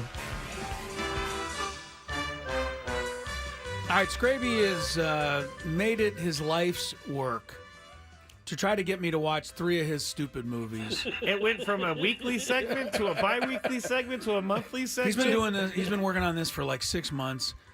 And the only fun I'm going to have here is giving him 3 movies to watch and then having him report. Now, the one thing I know is that all of the movies I'm giving you to watch are Academy Award level movies. They've all been nominated for Academy Awards. They've either won Academy Awards. They have actors in them who have won, directors who are famous. The movies you're giving me are silly Disney films like Cool Runnings. Did you say and silly? I get it. Well, He said silly. I'm going to watch what you want me to watch. But I don't know that any of your stuff is, Oh my goodness! I'm award sorry. worthy. I think this is a fair trade-off, personally, right? Because, Scraby, you and I grew up in the same generation. Yeah, Right. Tony's saying the Not movies are good. all movies that have And they famous don't all have actresses, to. No, you're right. You're famous directors, or big productions, or end up being our type of movies. Doesn't mean they're not good or award-winning. Well, look, I'm not against this. I mean, Caddyshack didn't win any awards, but it's one of my all-time favorite movies. I'm sorry. I gotta stop everything real quick. We're watching the Gasparilla Bowl. Florida has a fullback that might be 400 pounds, and that's not. I'm not kidding. I don't think he's their actual fullback. They might have him at fullback. I believe he plays defensive tackle. Like his pants were ripping as he went into his three-point It's their stance. William the Refrigerator Perry guy. That guy is massive. He's I'm number 21. I'm pretty, too. I'm pretty sure he's a defensive tackle. He's 449 pounds. I wasn't kidding when I said 400 pounds. Look at him. Are they going to give him the ball, you think? No, he's He's just blocking. moving the. Oh, his helmet got ripped off. Anyway, And he's smiling. so please, he's having a everybody, great go time. look at this Florida running back because it's wild. I'd rather you Anyway. listen to the show than go watch that. That's true, too. honestly. But Chris, the movies that I'm giving you, Mm-hmm. I think you're going to enjoy. Tony, will you help me with this? I can only speak to Cool Runnings. What was the other one you gave him? Cool Runnings, the Small little Soldiers. I don't remember Small Soldiers. iRobot. iRobot, I love. Okay. So, I mean, 2 of the 3, Chris, I think you'll enjoy. All right. Here's what I'm working on for you, Scrabe. I got like so many that I want you to watch. You can give me 5. I have no, I'm not plenty going of to. I don't time. need to give you that many. But I just want to make sure that you haven't seen any of these. Okay. Because they've all been out and they're all classics for a while. Have you ever seen Clockwork Orange? Does that ring a bell? Yeah, is that Stanley Kubrick? Kubrick. Yes, I have seen it, and I actually saw it recently because it was on Netflix. Okay. 1971. Oh man, is that a great It one? is a weird movie. It's a weird, great one. Weird, yeah. Weird, great one. I but mean, that's just the not going to cover be on your list. alone is freaking me out. I think, Yeah, it's didn't scary. It used to be rated X back in the It day. was back in the day, but then What? Yeah. there's so much violence for that time. Oh, 1971. Okay, I Yeah. got you. But the basic story is that this guy is a criminal. He's beyond reproach. Yeah. And they come up with a new fangled way to rehabilitate criminals. And they basically make them watch movies that are violent Yes. to get them to hate violence themselves. Yeah. And then they send them back out into society. This sounds like a great idea. It's a science fiction, great movie. It's a good movie. I mean, and it's the one guy of the goes most back famous out into ones. society, and now he's completely tame and against violence, and It anyway. is weird, It's but I pretty liked crazy it. weird. I liked All right, it. did you see 12 Angry Men? Greatest courtroom I've- drama ever made. I've never heard of that. 12 Angry Men. Okay. And you have to see the 1957 version. I was about to say, which version? It was remade in the 90s with Jack Lemmon. It was nowhere near as great as the original. 1957. I'm writing it down. It stars Henry Fonda as Okay. juror number 8. 1957. Got it. Not in color. Juror number 8. It's not in color, but it doesn't matter.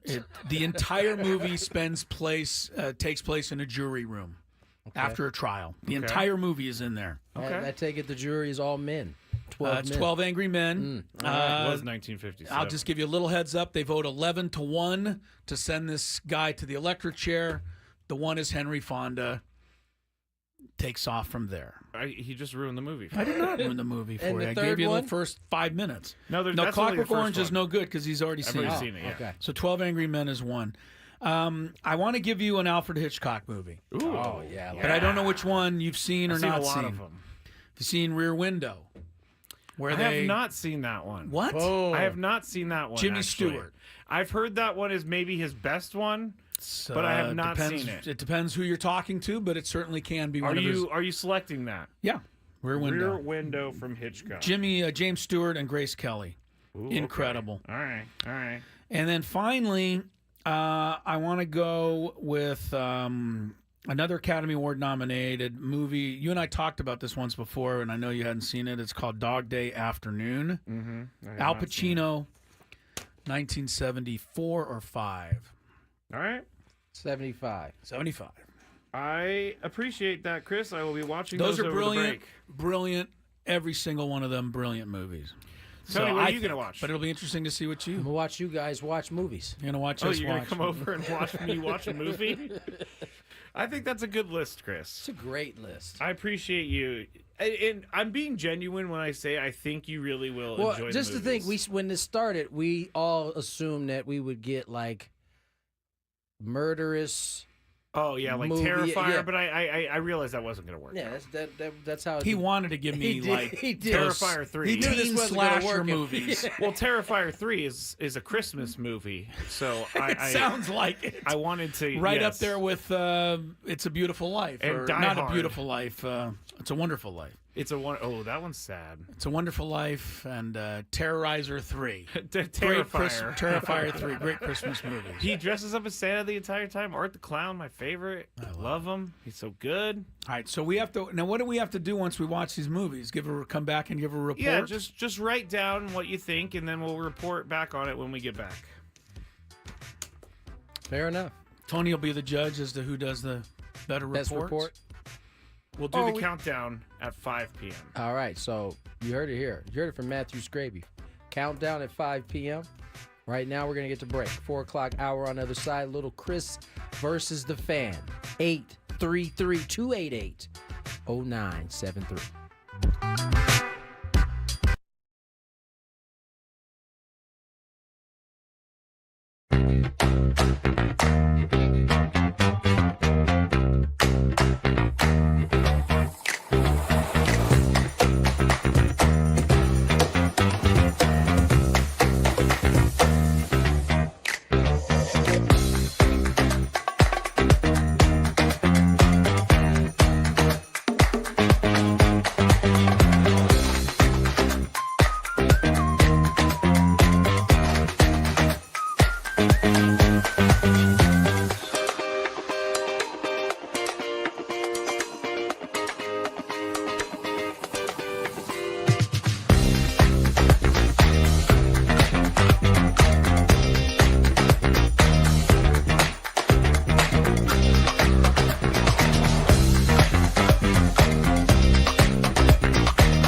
hours to go, but they are so enthralled. And whether or not this kid can make it really doesn't look like that long of a field goal. I'm telling Scraby, I've seen one guy make it all year. Everybody else. We're talking about the Pat McAfee field goal. Yeah. For $1 million. Second chance at this attempt. He slipped on his behind the first chance. And he slipped fell again, but he again. had the distance. He had the distance, Oh, but hooked it. Dude, why don't you take For your $1 shoes million, off? get some cleats. That's true. Maybe they can't wear cleats. First of all, that would be amazing for him to pull a student out of The kid's got some cleats He's got handy. some cleats. If he handy. doesn't slip, that's $1 million in his pocket. He sure would have. He had the distance on that, too. He's like, third time? Well, and then, everybody just leaves. That's the whole reason why they were there. What a life-changing moment there, and you didn't give yourself a legit chance. Maybe you can't wear cleats. Maybe it's part of the rules. If I'm showing up there, I'm showing up in cleats. Man. You and The Jim Harbaugh. The student athletes, all the students just start showing. Go out and buy some cleats when you know game day's going to be there, just in case. We are an hour away from the start of the college football playoff. Notre Dame and Indiana, they're in South Bend. It looks like it's freezing. Some snow flurries are possible. Could be a fun game tonight. Gwynn and Chris back with you here. 4:02 is the time. Checking in on the day in sports. One big baseball signing, Christian Walker, 3-year deal with the Houston Astros. It's a great, great Christmas gift. For the Astros. yeah. Like for Chris Christian Walker, Walker. right? Or, yeah, he him too, knows right? he's got a job before Christmas.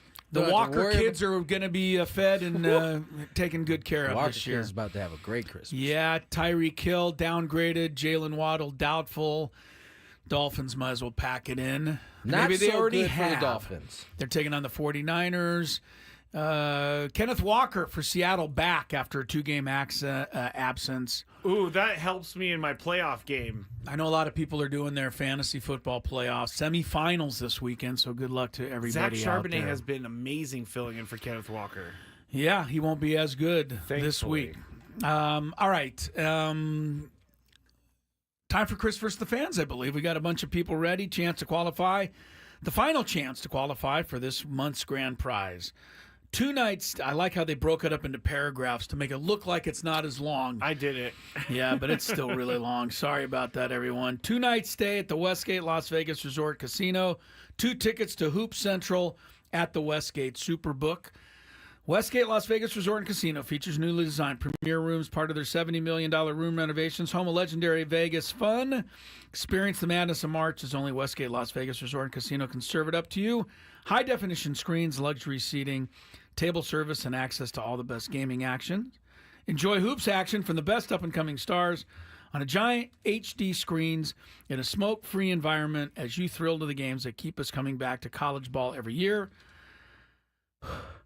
For tickets, head to WestgateResorts.com. You will win a pair of tickets also. So that's additionally, yes. To the San Diego State men's basketball game on Saturday, December the 28th at Viejas Arena. Let's say against who? Utah State, I think? Yes. That's a conference game. Yes, it is. That's a big deal. So good luck winning those. Let's go. If you had one shot, one opportunity to take down the human almanac himself, howdy do. Now is your time. Listen to me, this guy is dangerous. Now is your opportunity to win a prize. Well, I hope you know what you're in for. Chris versus the fans starts now on 97.3 The Fan. All right, the rules. You have to make it through 3 questions. Each question will get more difficult. If you get the question right, you move on. If you get it wrong and Chris gets it right, you're eliminated. But if Chris gets it wrong, then you move on to the next question, or you win. If you're a first-time player, let us know before you get into it. You'll get that question for free. And Chris versus the Fans is presented by SD Fat Loss. Lose 20 to 30 pounds in just 60 days. Visit sdfatloss.com to schedule your free consultation. Now, a few of the question number ones, guys, are going to be from holiday movies. So just be ready for that. Okay. All right. Okay. Let's get to our first contestant then. Let's go with Matthew. Welcome, Matthew. How are you, my friend? I'm doing well. Thank you, gentlemen. How are you? We are well. Great. Let's get rolling. First question.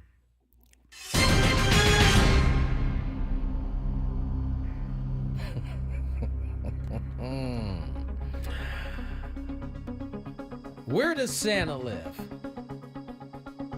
The North Pole. No, we need the address. 123 North Main Street. That is correct. Nice job. On to question number 2. Why is Chris giving me I the just look? can't believe that was really a question. Back to the sports side of things. What NFL team currently has the best point differential in the league? Ooh. Best point differential in the league. Baltimore Ravens.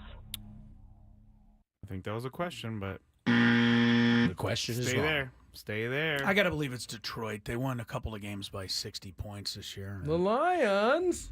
50 some odd. Sorry, Matthew. Sorry about that, Matthew. Lions are the guys on that one. Yes, they are. Right? They got a lot. It's certainly not the Chiefs. They're 13-1, but they barely have scored more points than their opponent. They probably have a small differential. Yeah, not very much. Let's go to who is our next? Alberto. Alberto, welcome back. How are you, my friend? Good, guys. How you guys doing? We are pretty well. right. Here we go. First question. Alberto.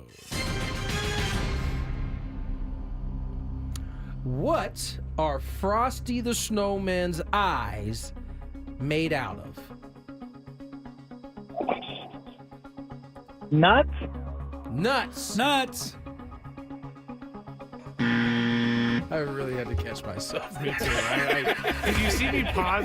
There's a joke here that I'm not going to make. My whole brain was just about to break Good old right nuts there. for eyes. Why do I know that his nose is a carrot stick, I think? What are his eyes? I don't know. What? I'm trying to think of another vegetable that would make sense or something. Vegetable. Nets did not help me in any way, shape, or form. He didn't narrow it down for you at all? No. Olives. I don't know. Olives? Yeah, little black eyes. I don't know. What are they? Well, they are black eyes, but Oh. they are coal. Coal. Yes. Wow. Two eyes made out of gold. Alberto, you're on to the next round. Was I right with the carrots as the nose? The carrot was the nose, yeah. Okay. Yeah. Well, at But least he I would got have that. the beadiest eyes if he had olives for eyes. I don't know how coal is any better. That's the horror movie version of Frosty. Snowman might look like he's on something at that point. Here we go. Question number 2. Oh, Alberto, thank you for hanging in there. All right. Thank you for putting up with these yo-yos. In the NBA, how many players can a team have on their roster, excluding players on a two-way contract, during the regular season? Basically, how many players are they allowed on the roster? Dang. 12. 12? 12. Stay there. Hello. Alberto's would have been right many years ago. It used to be 12. Then they expanded it to? I think they expanded it to 15. He says 15. Scraby, you say? Correct. Oh, sorry, Alberto. Sorry, I kind of got Alberto. lucky there. I wasn't positive. Scraby, Yeah. we'll need another contestant. Another contestant, someone's, please. Contesting that Frosty's nose is not a carrot. It's Well, it doesn't matter. That wasn't the question. We can figure out what his nose was at another it. point in time. People do not miss anything on this show. well, I'm pretty sure a carrot was. I his know. nose. Yeah, I thought it was carrot I don't too. know if it was Frosty that had a carrot, but I know what's my man from What's my man? My man. from Let It Go. He Let It- doesn't. Well, some Frosties have a. It depends which Frosty you're looking right. at. The I think. 1969 Frosty does not have a carrot. All right. What are you looking for, Tony? I'm trying to remember the Disney movie with the that had the song Let It Go. Oh, Frozen. Yeah, now he had a carrot. Olaf had a carrot nose. Yeah, and he was a snowman. but Thank he you for wasn't that. Frosty. He Thank wasn't you. Frosty. Thank you for that, pops. You're welcome. You're welcome. All right. Next contestant. Let's go to David. David, welcome to the show. How are you? Hey, happy holidays, you guys. Happy Happy holidays holidays. to you as Thank well, you, sir. David. Here we go. First question. You can say Merry Christmas. we And don't Merry mind. Christmas. Merry Christmas. There you go. It's Chris's social cause this year. It is. Yeah, it kind of Apparently is. No. so. He's going pretty hard. And I have to paint nothing on it. against all the other holidays. I just, you know. Here we go. What town does the Grinch overlook? I can't hear anything here. Oh. What? Can you Go hear ahead. me now? No, he's got a truck backing up. Okay, I can hear you now. Go ahead. Don't get run over. What town does the Grinch overlook? Whoville. Hey, very Nice. On to question number 2. good. Not a gimme. Not a gimme there. He Well, came up with it. This though. one should be a gimme. Oh, easier. Who is the Ravens' field goal kicker? Oh, wow. Oh, wow. Oh, no. Maybe not a gimme. It'll come to you. We hope. Jimi Hendrix. I have no Jimi idea. Hendrix. That would be something. Man's kicking field goals. At least he gave now. us a name. Yeah, he Yeah. Matt Scraby, I think. Tucker. Justin Tucker. did. Was that your attempt to possibly throw the game right there, Chris? No, I would never throw the game. I can't do it. At Sorry. least Sorry, Dave. I can't help you there, David. It did start with a J, Dave, but not Jimmy. Yeah, not Justin. Jimmy. All right, let's go to.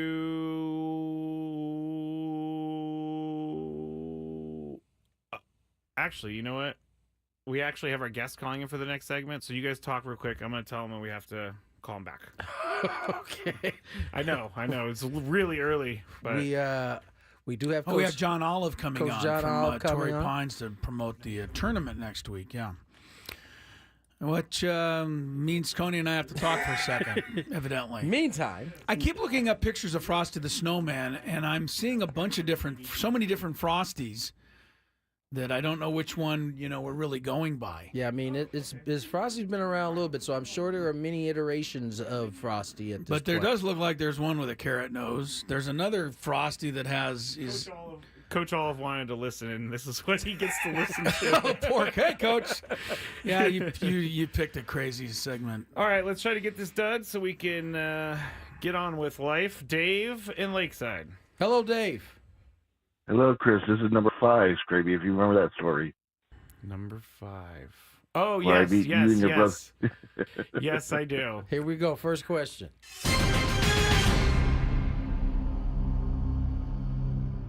In A Christmas Story, what is going to shoot the kid's eyes out?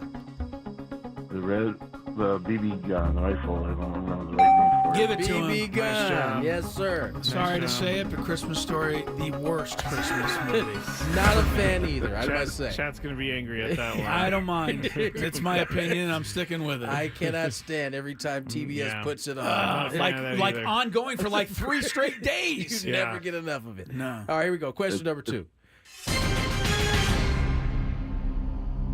What annual 200-lap stock car race is NASCAR's biggest event? Daytona 500. What the heck is going on with this board, man? This guy is on vacation right No, now. you have witnessed the gremlins in the board recently. Whatever. Here we go. Whatever. Question number 3.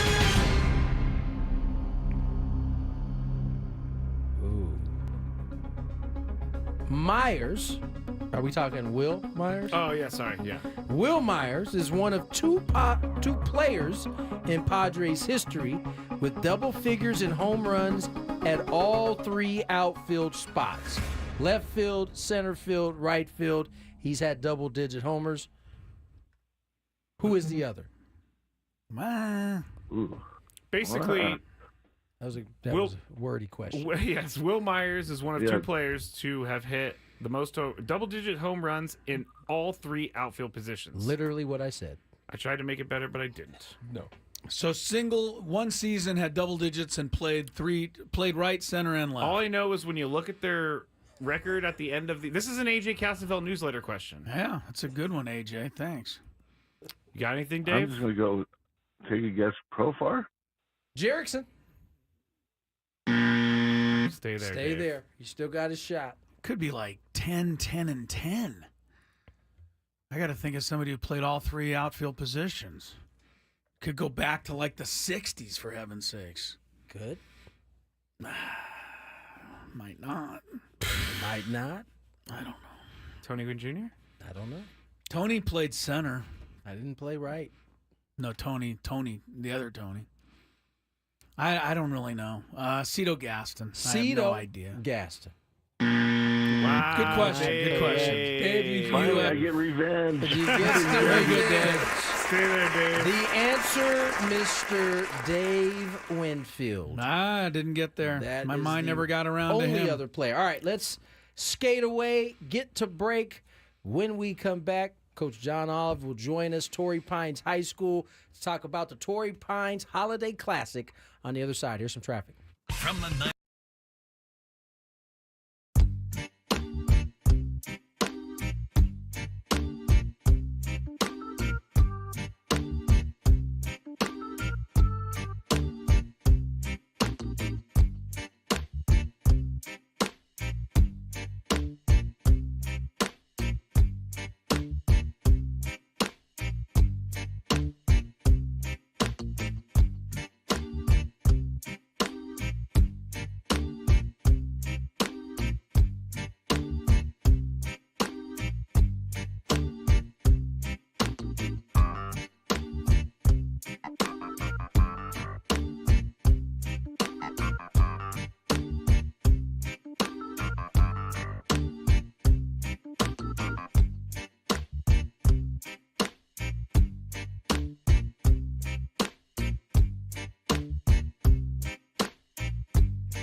to you, Tony.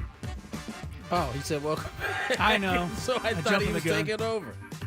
All right. 4:22 on the clock. Tony Gwynn Jr., Chris Ello, Matt Scraby. Joining us here, a very special guest. Coach John Olive joins us. Torrey Pines High School. Coach Olive has been around for a long time. I know I got a chance to play against some of his squads. And, you know, we're here to really promote one of the biggest tournaments in the country, the Torrey Pines Holiday Classic.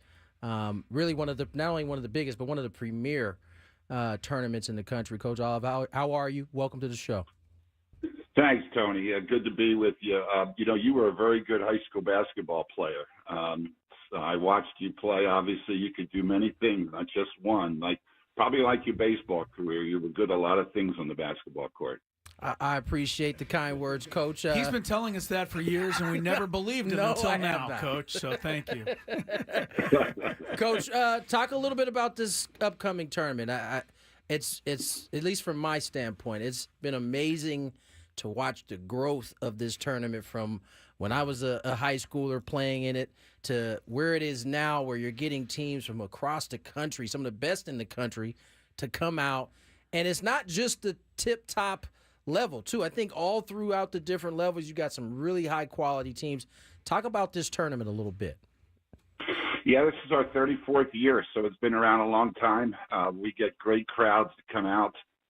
We have 8 of the top 16 teams ranked in the country coming to our national division. 3 of the teams are ranked in the top 30 in national publications. So it is loaded from all different parts of the country, from different states.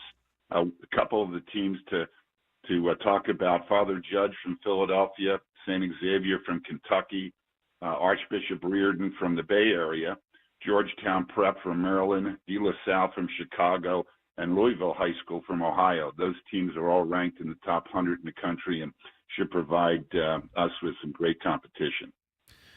Coach, what was the let's go back, if we can, 34 years. What was the brainchild? What was the spark for this, for the idea for this tournament?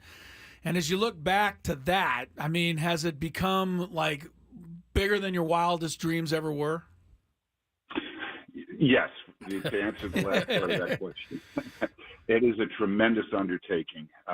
When we first took it over, it was already running for about 6 years when I got to Torrey Pines. But it was, I think, 16, 17, 18 teams.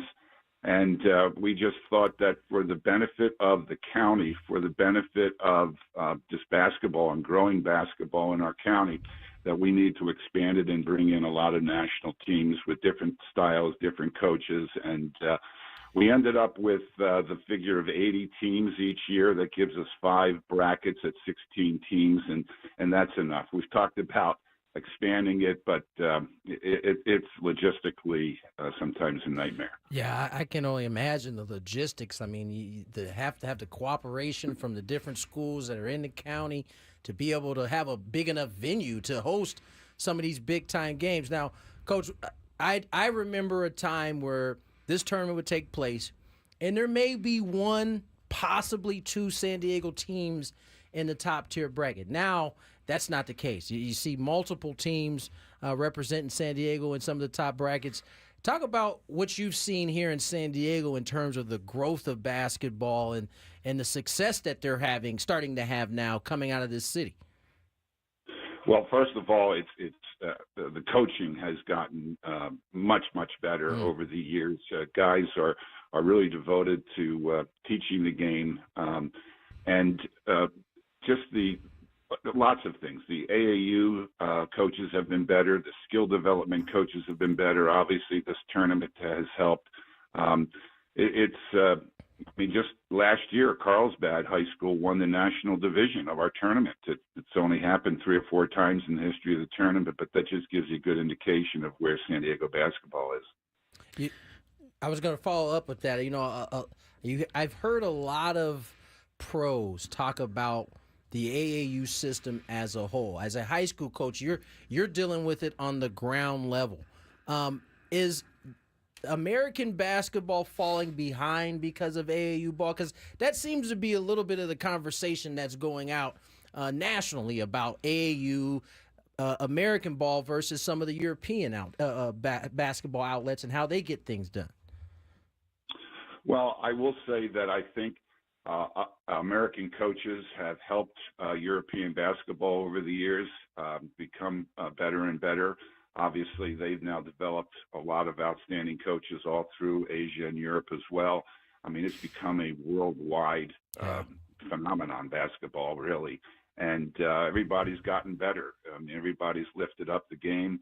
But I still think that we, as a whole, as us basketball coaches, no matter if it's AAU or high school or college, still do an unbelievable job of promoting the game and getting our kids ready.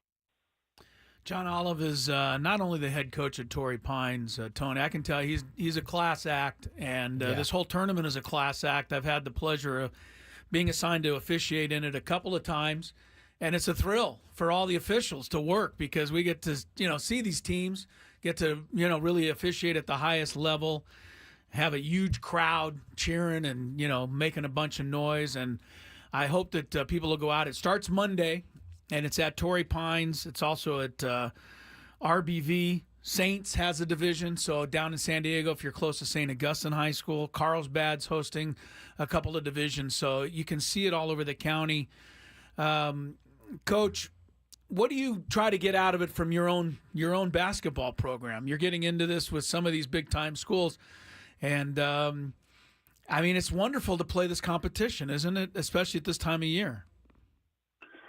Yeah, my players tell me all the time it's just so much fun to play teams and coaches from different parts of the country that maybe play a little different than what we're used to seeing, and having to adjust to that.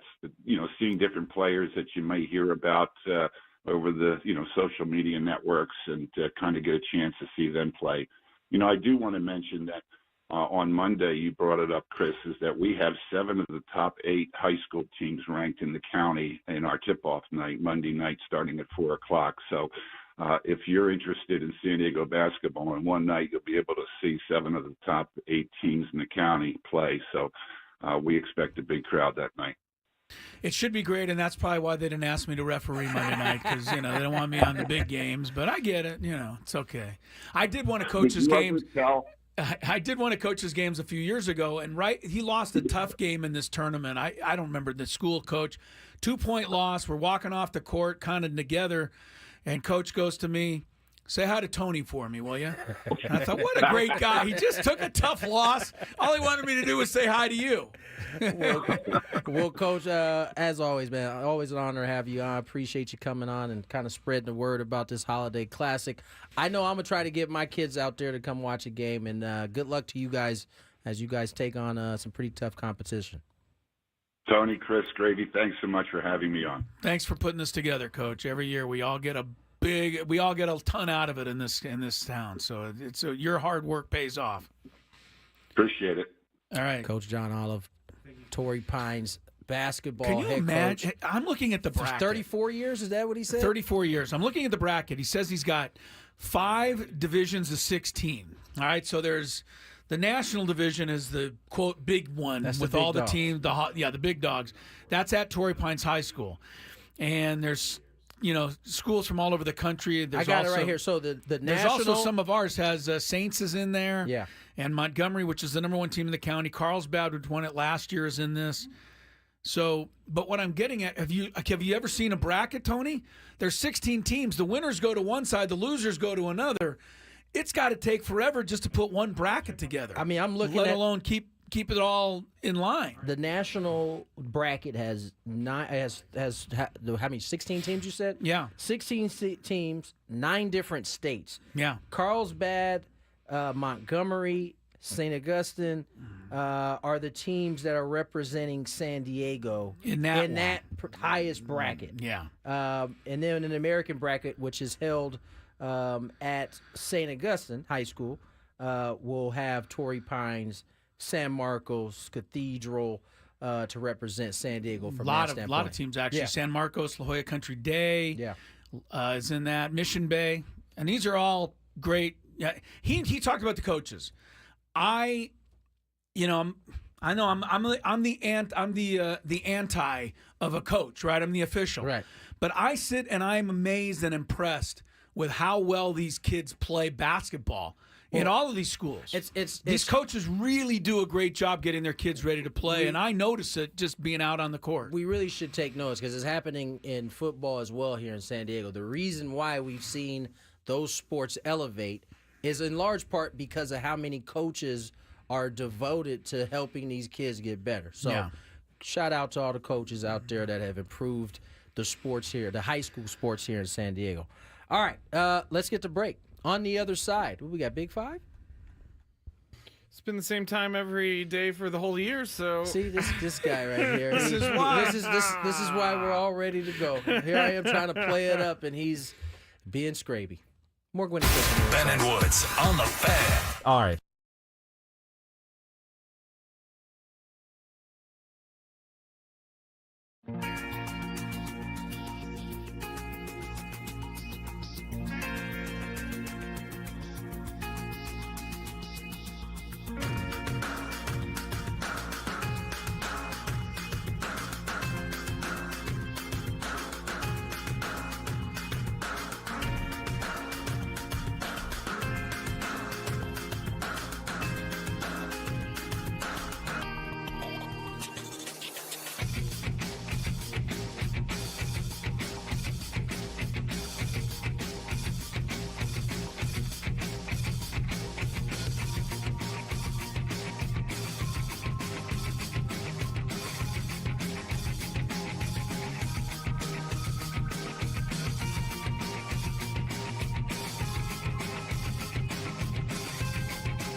what he does for high school sports, putting this Torrey Pines Holiday Classic together. As I said, it starts Monday, not all over the county, 5 different venues in the county. And you can go out, as he said, see not only the top teams in San Diego playing, but some of the top teams from all over the country. The tournament takes next Tuesday and Wednesday off because it's Christmas Eve, Christmas. And then after it starts Monday, it picks back up next Thursday, Friday, and on through the following Monday. So go out and see some high school basketball. Support. And not only, you're not just doing it to support, Tony, you're doing it because you're going to be entertained. You're going to be definitely They entertained. can play. Some of the best players in the country are coming out. Yes. So. Like I said, as an official in one of these games, you have to train yourself to look above the rim because that's where most of the action is. And you're not always used to that in high school. But the kids in these tournaments, man, they're Should good. be fun, man. It should be a lot of fun. All right, traffic, Big 5, Scraby. From the 97.3 The Fan Traffic Center, here's Kelly Danick. Traffic is sponsored by the Mini Donut Company. A couple stalls on the coastline, one of them right before Tamarack, that is blocking the slow lane. Then up ahead, just before Los Flores, got a stalled vehicle partially in the slow lane. Northbound 15, a collision before Carroll Canyon. Looks like that may be blocking the HOV lane. Now, some good news for anyone heading out eastbound 8. Looks like that stalled vehicle has been taken out of the right lane past Greenfield Drive. Unfortunately, we're still seeing quite a bit of residual slowing westbound 8 before the 67. Accident involving a couple vehicles. That's over to the right shoulder. Seeking the perfect treat for the holidays? Try the Mini Donut Company with rotating seasonal and classic flavors. The Mini Donut Company offers the perfect bite-sized indulgence for your office or holiday gathering. Visit GetMiniDonuts.com and order from UTC, Point Loma, or Carlsbad. I'm Kelly Danick with Gwynn and Chris, San Diego's #1 sports station, 97.3 The Fan. It's that time of the show when we check on the latest in sports. Only the most important topics and questions are brought to light. Stop what you're doing and listen. These news stories will astound and amaze you. The one, the only. Oh my God, who the hell cares? The Big 5 starts now on 97.3 The Fan. All right, let's get right into it. Number 5. Some of these questions are going to be brief today, guys. So if you could, expound on your answers, that would be great. Thank you very much. Someone's already on vacation. Wait, do you want us to expand on our answers or make the carryover? Okay, because if we expand too much, no, we're gonna have to carry over. No, because at 5 p.m. we have our countdown. I don't mind a good carryover. At 5 p.m. we have our countdown, which is the top we can do 5 both. sports stories or moments in 2024, and then 5:20 our top 3 bold predictions for the Padres.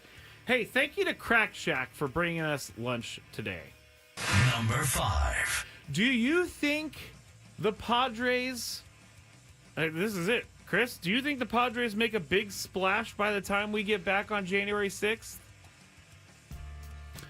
Well, don't want to go over the top of the hour, so I'll say no. You'll say no. Yeah, I will say no. I think the Padres are going to do their best work in February and March. Okay. That's what I'm looking for. I don't disagree. I think it's the way to go. You know, I don't want to say they're not penny pinching. They have to be a little more realistic with the money they spend. But why? Why? Because we like you. That was the response from. Do you remember the Mickey Mouse song? M-I-C-K-E-Y. Why? Yes. Because we like you. That was so out of left. It so was. random. I was like, huh? Are we talking about the same thing here? Tony, do you think the Padres make a big splash by the time we get back January 6th? No, I don't. The biggest splash will possibly come sometime after that with Roki Sasaki, possibly, because he can't sign until the 15th, somewhere around there. Okay, people keep reminding me he can sign, but he's not going to have the full amount of teams. You know what? I'm done saying So then he he can't sign because the Padres are one of those teams that wouldn't be able to sign. So Correct. I would just say for those who keep reminding us of that, you better hope he doesn't sign before January 15th. Because if he does, that means it ain't with the he's Padres. on a different team. Right. So no, I don't think I don't think there'll be a big splash. You know, I mean, what qualifies? What do you need? A start like with Jerks and Profar be a big splash? Yeah. Okay. Yeah. I think so. Okay, then possibly I'll say. Okay, you think possibly like I could see I'm them not signing saying, a Jerickson Profar. I'm not saying like they're gonna bring in some crazy free agent or anything like that, but at this point, I just want something. You guys predicted I would lose my mind by the end of the year, and I'm starting to lose my mind. Yeah, we know. We're just waiting on that. Number 4. How the tables have turned from some of those TV executives. If you guys haven't heard, Front Office Sports published an article about how Amazon Prime is getting really good ratings for Thursday Night Football, and the schedule being better is also a part of that. An executive at a network that airs NFL games told Front Office Sports, quote, "The NFL has slanted so far in the direction of Prime, it's not even funny," end quote. So these TV executives think that the NFL is favoring Prime. As salt in the wound for TV networks, Amazon is paying the lowest amount in annual rights fees. Prime pays $1 billion a year for Thursday Night Football. CBS, NBC, and Fox are on the hook for roughly $2 billion annually. Woo! And ESPN pays $2.7 billion annually. Tony, do the TV execs have a gripe?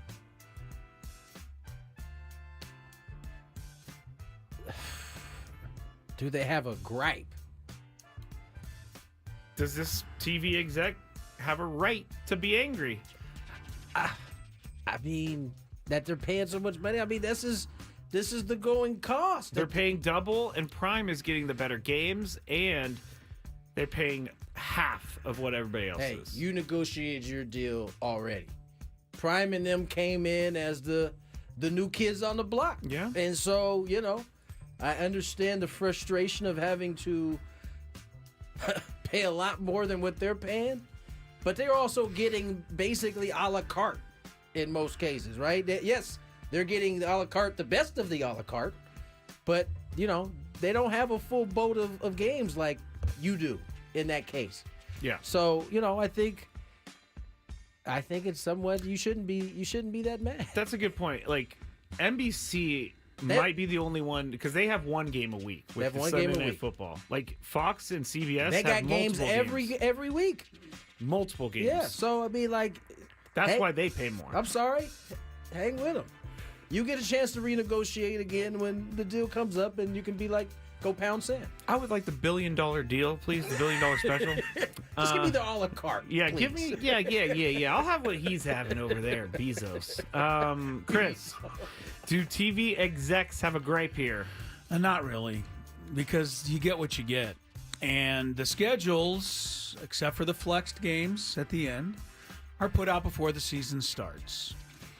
And what happens every year? A game that you think's going to be fantastic ends up being a dud because the teams you think are going to be good stink. Yeah, that's true. I think this year, I'm looking at the whole Thursday night schedule. There's some games that didn't really, Houston and the Jets. Is that a great one? That was the Garrett Wilson. That was the brick game, I'm Tony. just saying, Cincinnati and Baltimore ended up being a great game, but Cincinnati's having a bad year. You don't know. So you got to take what you get. The NFL, it's funny because people say, well, it's a good game, it's a bad game. At the beginning of the season, Buffalo-Miami seems like a hell of a game. I don't think anybody'd want to watch it now. Nope. So still see Tua throwing off that back foot. No kidding. But you know what I'm saying. So that's it. You make the deal like Tony said. You buy your games, you get what you get. All right. Number 3. One of the best defenders in the NFL speaking out about his franchise and their commitment to winning, Myles Garrett of the Browns was asked about his thoughts on wanting to get to a Super Bowl, and he took some time before he answered, and here's what he said when he did answer. Taking a drink of water. He's seriously taking his time. Yeah. Well, for me, I mean, first of all, I want to win, and I want the Browns to be able to put me and us in position to win. And I'm not trying to rebuild. I'm trying to win right now. And I want that to be apparent when the season's over and we have those discussions. I want them to be able to illuminate that for me, illustrate that for me, so that can be something that I can see in the near future. Because that's all we want to do. I'm gonna stay loyal to a team that showed loyalty to me and faith in me by drafting me. But, we have to do, at the end of the day, what's best for us. All right, so he goes on to say, because this clip is kind of long, they asked him if he might leave the Browns over like a misaligned vision with the front office, and he said, quote, possibly. So Myles Garrett, being one of the best defensive players in the league, would be, feasting for all the other teams out there if he was put on the trade block. But Chris, how can the Browns make Myles Garrett happy? Well, first of all, Myles Garrett doesn't really have a leg to stand on as far as I'm concerned.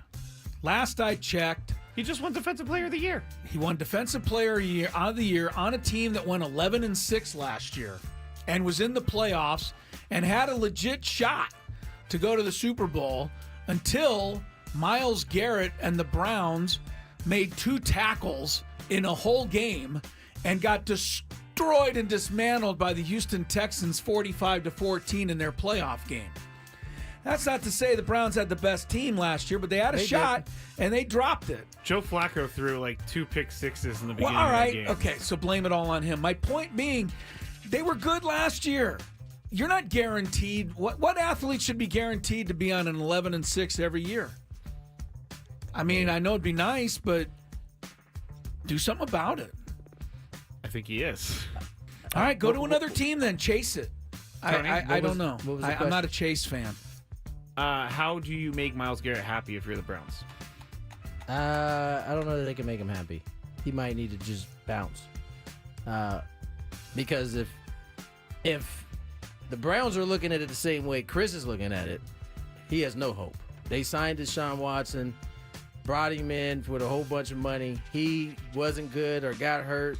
Joe Flacco was their quarterback. And they're like, go out and win this Super Bowl, buddy. I know you got Patrick Mahomes in your division and Josh Allen in your division and Lamar Jackson in your division. It's on you, buddy. All right, should every player then go to the Chiefs, the Bills, or the Ravens? No, but let's not act like the clowns. They are the clowns. It was an accident, but it did fit. Let's not act like the Browns are the most functional organization. I like their head coach, but that's about it. They don't really have. They traded away their best receiver earlier this year. I know Judy has stepped into his own. Their running back, unfortunately, keeps getting hurt, whether it's the knee or the foot. And it's what we do know about the NFL is it's a quarterback league. And if you don't have one of those, you don't got nothing.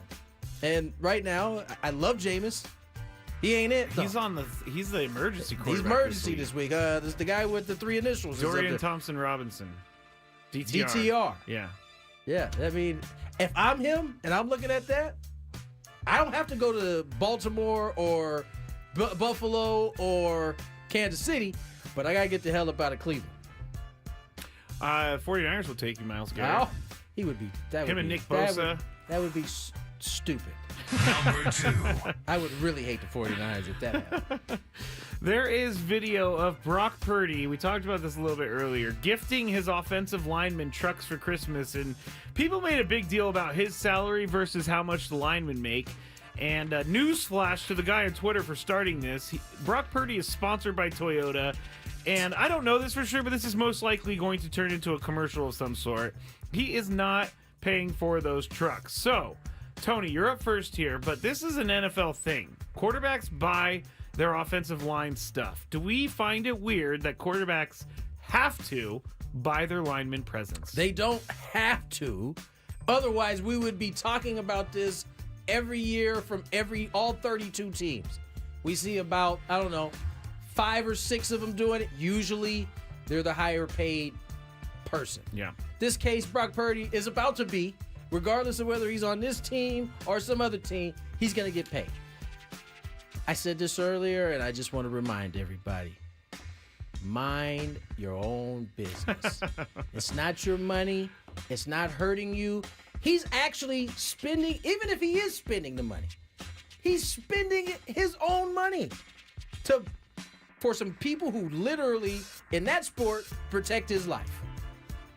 So, not very well, but maybe they didn't deserve the truck. Where's Trent Williams? He doesn't need a truck. He's been sitting on the sideline. Maybe they didn't deserve a truck, but Yeah, man. Mind your own business, man. Let this man do what he wants to do with all the money that he has. Chris, do quarterbacks have to buy nosy people the lineman a present?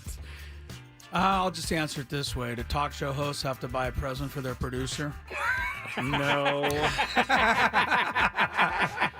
No. But it sure is a nice thing to do. And I'm glad Brock Purdy did it. Great point. Oh, man, that's rough. That's rough on me. Number 1. Guys, what is your perfect Christmas feel? My perfect Christmas feel was like 3 years ago on Christmas morning, sitting there drinking coffee, looking out the window as the snow was falling in Lake Tahoe. That was my perfect Christmas feel. I think Feel. I would like to have some snow, a little buzz from whatever drink I'm having. Oh, yeah. Get me that eggnog. And just a fireplace popping with logs. Oh, yeah. Chris, Christmas feel, what's your favorite? Everything Tony's got, but no buzz. Yeah, okay, fair enough. All right, that's it for the Big Five. We head into the final happy hour of the year. The countdown is up next. Top 5 sports moments or stories in 2024.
football. Visit Buffalo Wild Wings every Friday for half-priced apps and $2 off all tall drafts. 5:01 on the clock. Tony Gwynn Jr., Chris Ello, Matthew Scraby. We have ourselves a countdown. Top 5 sports moments of 2024. / stories. Or stories, depending. Well, Scraby's done an official breakdown of all of this. Should be fun to listen And he's to. determined that the Super Bowl would not qualify as a top 5 sports story of the year. I think it was too early in the year because so much has happened since. I don't think God, there's listen to you anything try to explain your way out of that. I mean, the Aaron Judge dropping that ball in center field. That's a moment. Not though. even in the That top. is a moment. Not That is even a in the moment. top 20. That's a moment. That is a moment. I told you my list is my 5 favorite moments, and you didn't like that. You thought I was making up my own rules. Well, the only reason I don't like is because Tony might be able to back me up on this. When we do countdowns, Chris does phrase it so that it works for him, right? Of course. Occasionally that happens. Okay. Occasionally. But that's okay. That's okay. This is the last day of 2024 for our show. We're going to be fine. We can do our own things. That was my pen for everybody who was wondering. Threw it. You got a problem with anger. You throw stuff consistently when you don't get your way. Maybe one of my 3 movies I should have you watch is Anger Management. Seen it. Great flick, Well, too. maybe you should watch it again and again and again. I'm not a fan of that movie. I don't think it's that I great. love that movie. I giggle all throughout it, too. Giggle. Like it's not like hard, like hardy hard, like I'm dying laugh, but definitely I'm laughing. Shut up, Scraby. Can we just go to the countdown Let's now? get to the countdown. It's now time for Gwynn and Chris to rank their top 5 of the day. Gonna grip and rip as usual. But this isn't just a regular top 5 list. I love it. It sounds sadistic, but I love it. This is the countdown. And it starts right now on 97.3 The Fan. All right, here we go with the countdown. Top 5 sports moments of 2024. Probably, I guess, just not including the Super Bowl.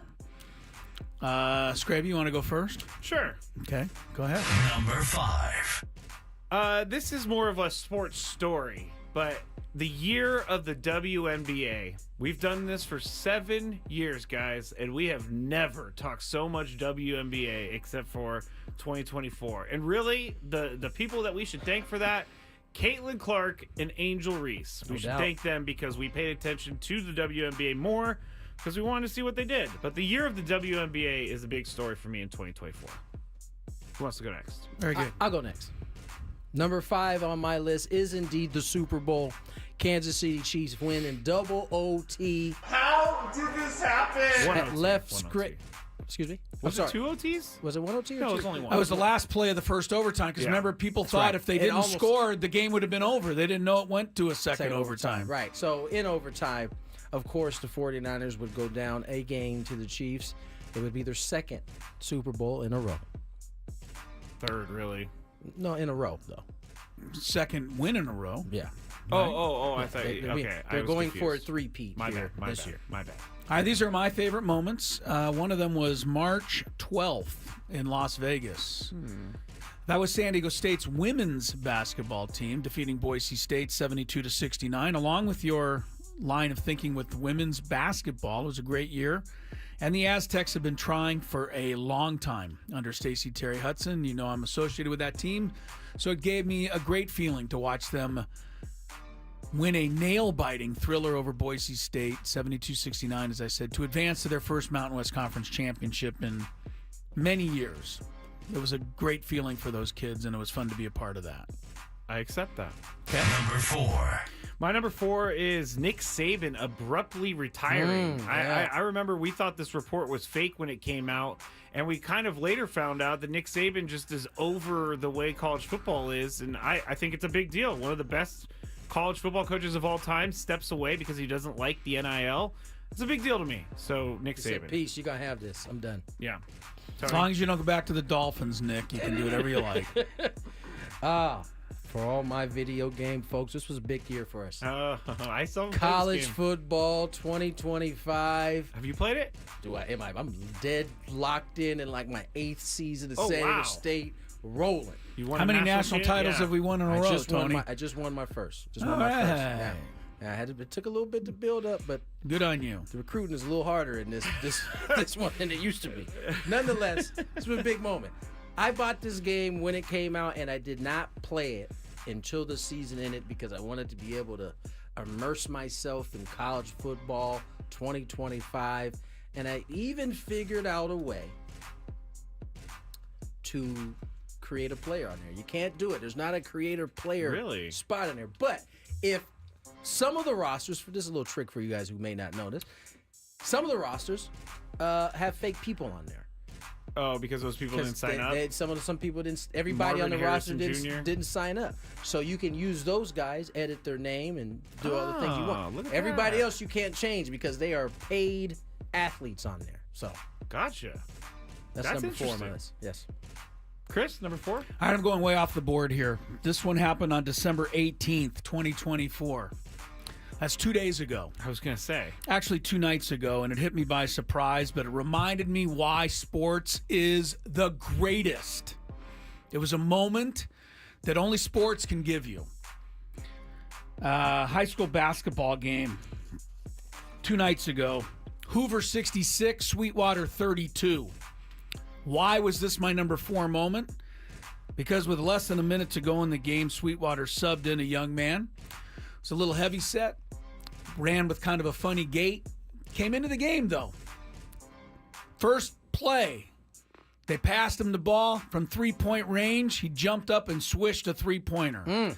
His team now trailed by 34. Tony, if I told you the crowd in the gym at Sweetwater went crazy, I'd be understating it. I believe it. People were they were going crazy. The band, the cheerleaders, his teammates. And I'm like, what the deal, man? They're down 34. I know he's a sub. I've seen subs hit late threes before, but this was crazy. After the game, I talked to the Sweetwater coach, Jesse Aguilar, who's a listener to this show. I said, Coach, what was the deal with that 3? I said, you should have got that kid in the game earlier, man. Nobody else on your team was making 3s. He said, that kid is a special needs kid. That's awesome. That's awesome. He said he has a 3.7 grade average. Wow. He shows up to practice every day with a smile on his face. He knows he's never going to hardly play. And him making that shot is what it's all about. And I'm even getting emotional now. Number 4. All right. Did not expect that one, but that's a good one. Those things do get me too, Chris. Don't worry. Number 3. My number 3 sports story of the year is the debacle of the A's. Just everything that's happened with the A's this year. Just their over the debacle of the White Sox.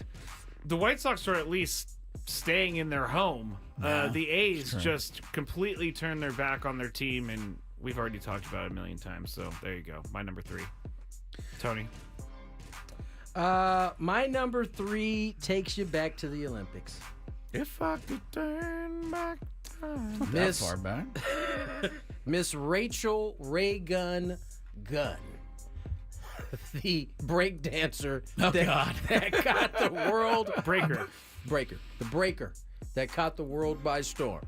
Maybe not for the greatest reasons. They were kind of wondering what she was doing on the stage, but let's just say she became the talk. That's a moment that people can't forget. She became the talk of the Olympics.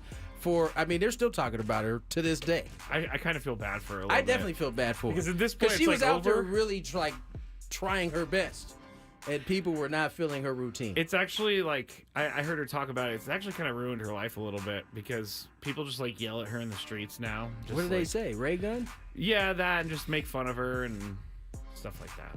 But anyway, that's a good one, Tony. That's a good one. Chris? Number 3 for me took place on March 24th. It took place in, frankly, I don't remember where the hell they were. I don't. But it was round 2 of the NCAA basketball tournament.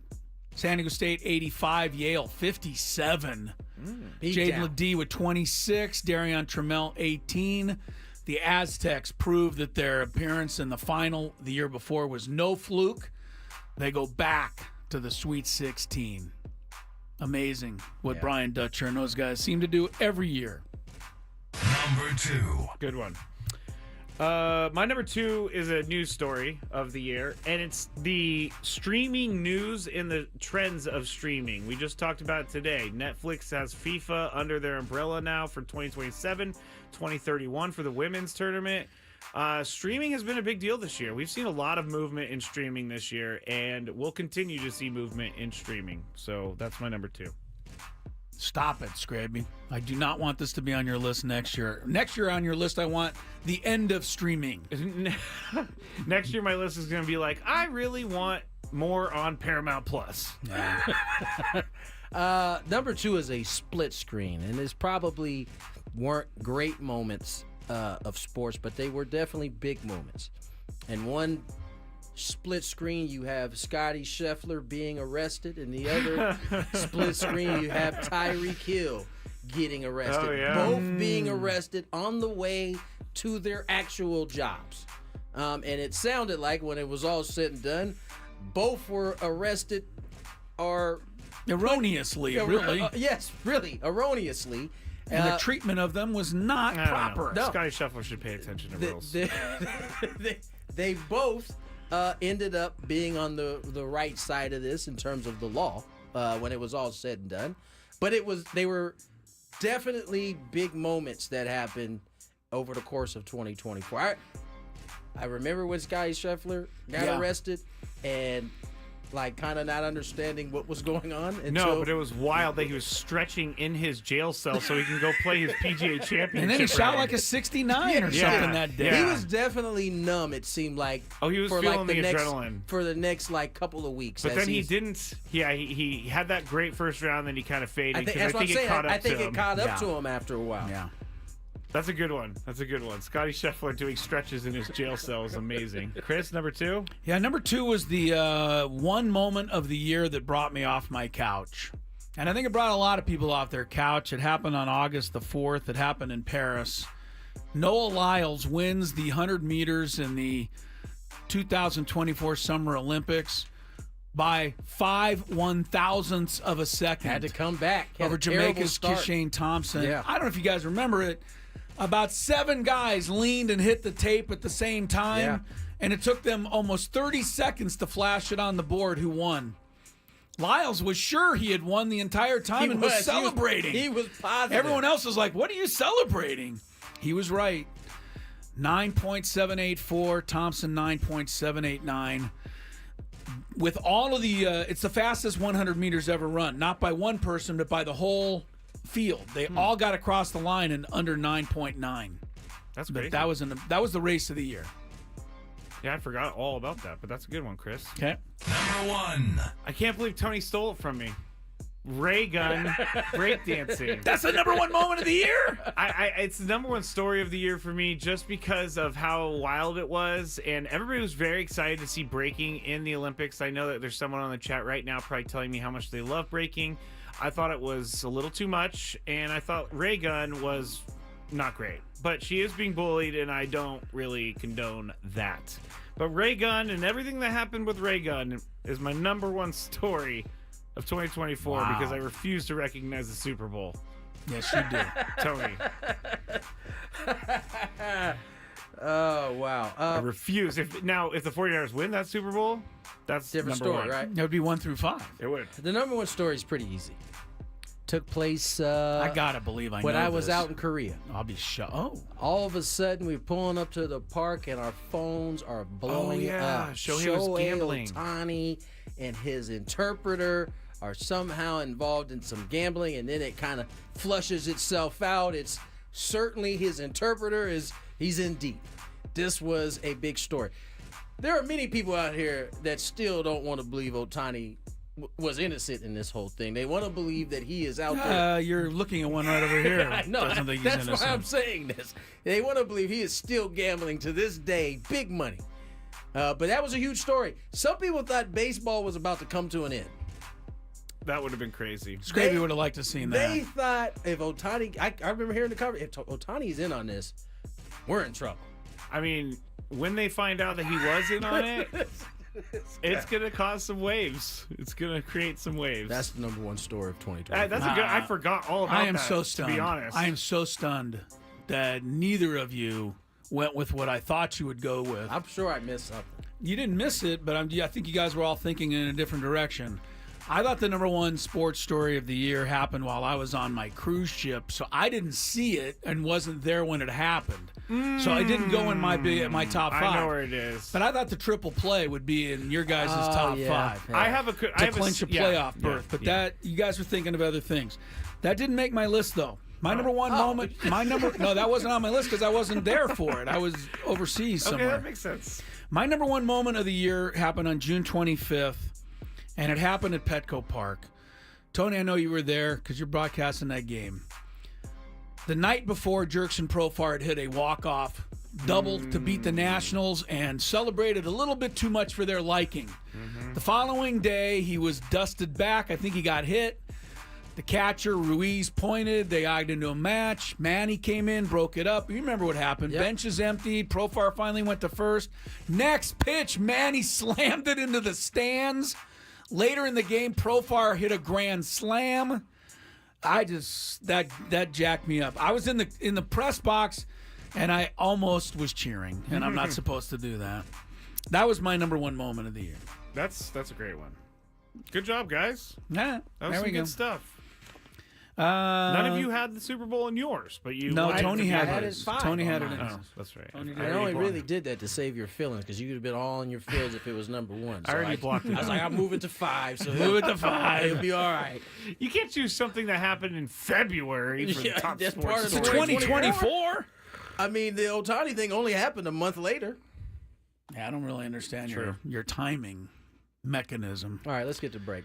Quick update. Notre Dame's first possession, tip ball, picked off. Indiana has it on the Irish side of the field.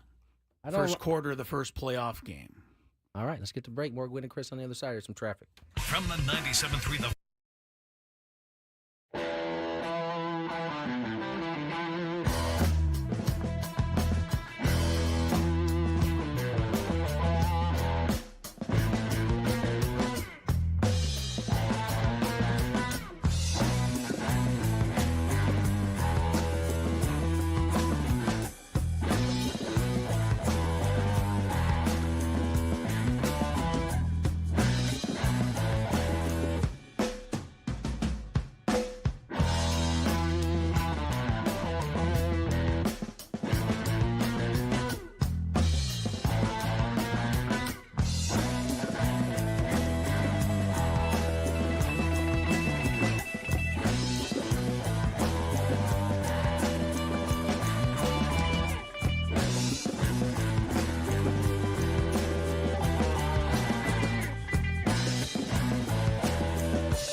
I hope you enjoyed our recap of the our top 5 sports moments of the year. Appreciate somebody in on the chat chiming in that they enjoyed the Juan Cabrillo discovering San Diego story that I went with the day after the Padres were eliminated from the playoffs by the Dodgers. That was so sad, right? I mean, you talk about great moments. That was an awful moment. I felt like a zombie. Like 24 innings. Oh, man. If you missed the whole Juan Cabrillo thing, I pointed out that he discovered the city and made a deal that we'd get good weather but never win anything. Yep. People seem to get a kick out of that. All right, in the Notre Dame-Indiana game, when we left you, Indiana had the ball in Notre Dame territory. They then got picked off on the 2-yard line. Notre Dame took over, handoff, 98-yard TD run. Bam. Irish 7, Hoosiers nothing. First quarter. It's not looking good for the Hoosiers. Both teams didn't look good. Both teams turned it over the first time they got the ball. Right. It's just but Notre then Dame a 98-yard run is that hurts. Yeah. Notre Dame looks Notre impressive Dame's right now. defense is supposed to be legit too. So this is they're swarming at the moment. Right. They're swarming at the moment. All right, Scraby wanted us to take a look ahead to next year's Padres season and come up with a couple of bold predictions. Bold.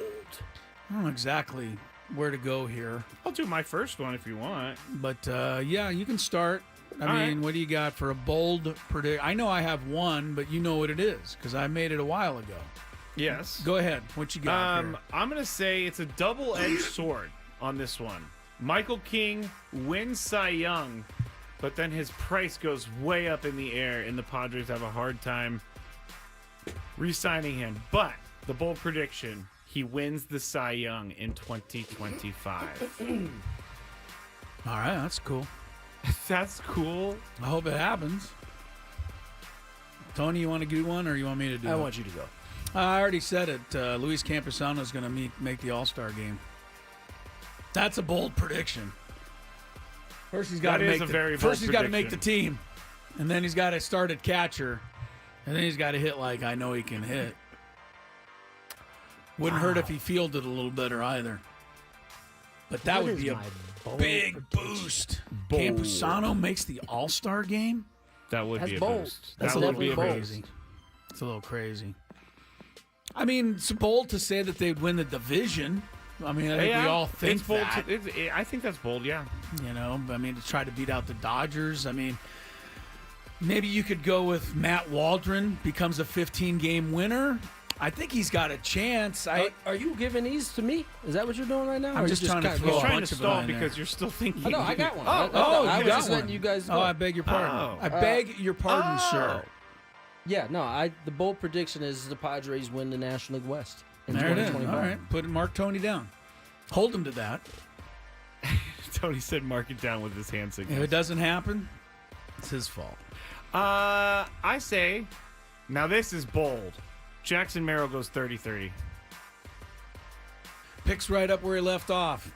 That's bold. That'd be a nice one. Hitting 30 home runs. No one thought he was going to hit 25 home runs or 24 home runs. It's a bold prediction, but he was already 24-16. Right, it wasn't like he was completely pretty good. Way off. No, I get it. I don't know how many stolen bases he had, though. Indiana trying to return the favor. So there's my other bold prediction. Where shall I go? Or is it my? Oh, it's your turn, Chris. Sorry.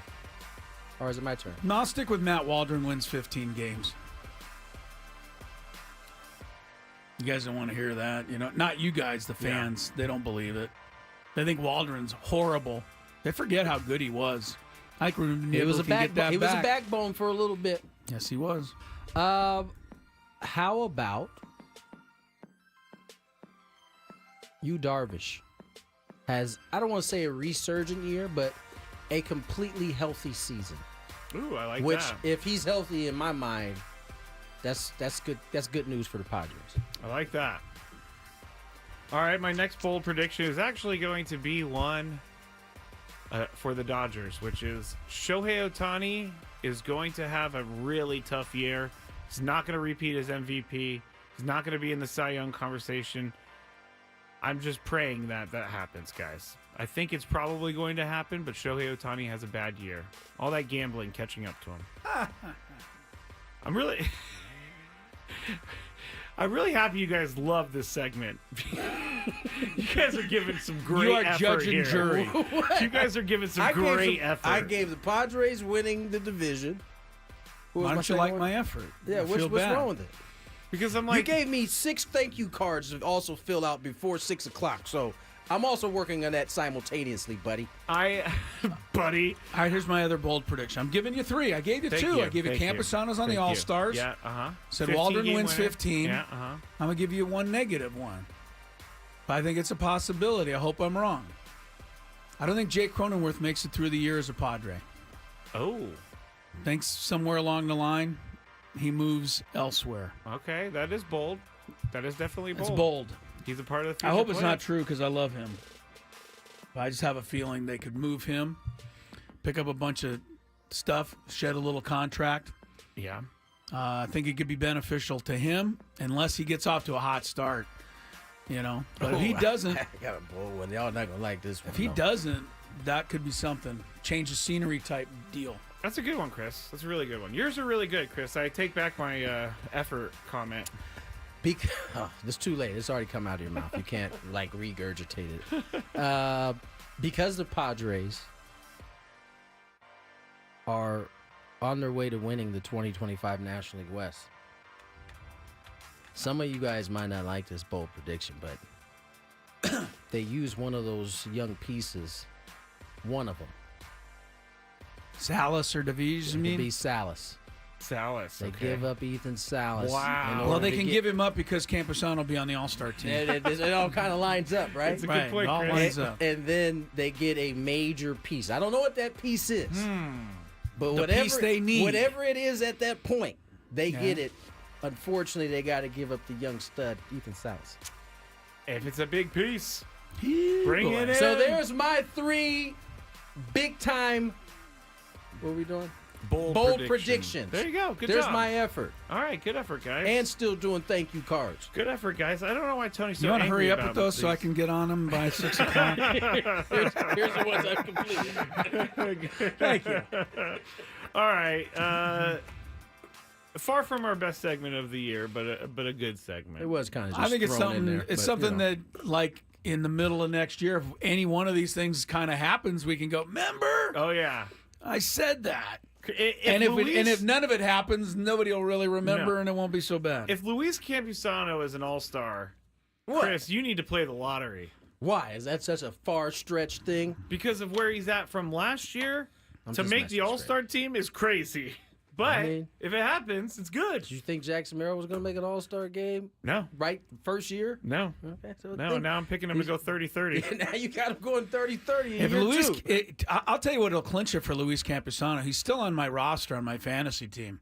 All I have to do is release him from my fantasy team, and he will immediately pick it up. Okay, do that. Start homering every other game. Do it. On somebody else's roster. Okay. When we come back, SDFC. Yeah, soccer. Major League Soccer. MLS. It's coming. It's closer than you think. Earlier today, we visited with Mikey Varas, the head coach of SDFC. Find out what he had to say when we return. Merry Christmas and happy holidays to everyone from the Annie and Elston Show.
5:39.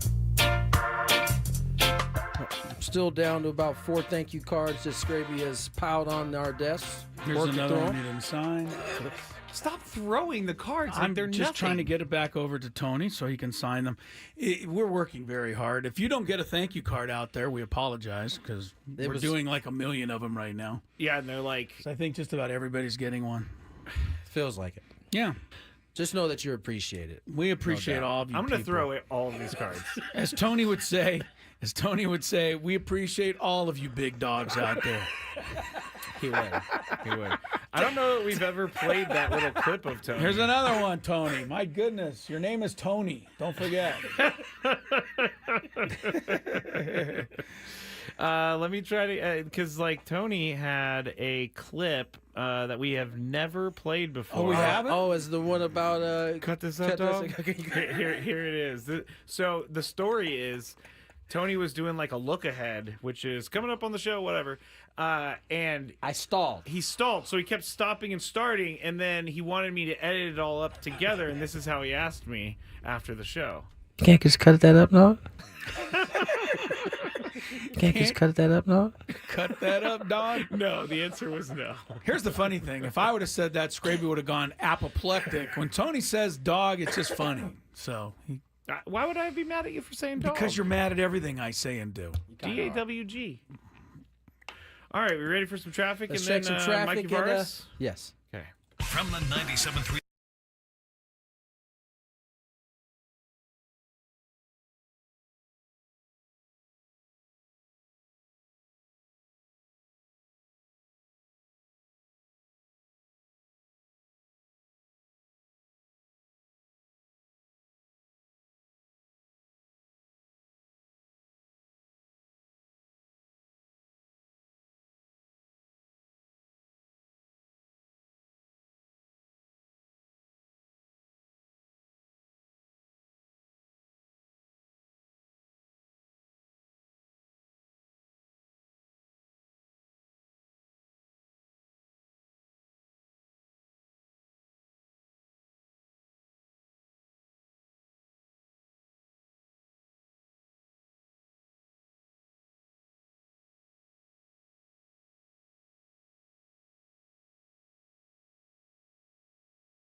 to this point? I mean, you've been in the league, for quite a bit of time. You've done some work with FC Dallas, done some work with the U.S. national team. Just talk about what it means to get the head coaching job and to really have this a chance to build from the ground up. Yeah, I've been blessed to coach at every level there is. I've coached every age group, and just been really lucky to work with a partner with a ton of great coaches and players that I've learned so much from, and just been fortunate to be in the right place at the right time, be surrounded by amazing people. I got to work at FC Dallas, where we had a great youth development pipeline. We had a lot of FC Dallas players, academy players, debut in the senior men's national team, go on to play in Europe. Then I got to work with the men's national team, which was the honor of a lifetime up until this point in my life. And then, Right to Dream says everyone has a right to dream. And, I believe that, my dream has come true, that I get an opportunity. They've blessed me with this opportunity to show who I am at the first team level as a head coach for such an important project and such an important city. Mikey Veras is the head coach, SDFC, and first game in San Diego is coming up March 1st. That's not too far away. Mikey, how would you describe your coaching style, and what kind of action do you want to bring to the pitch and all of us fans here in San Diego?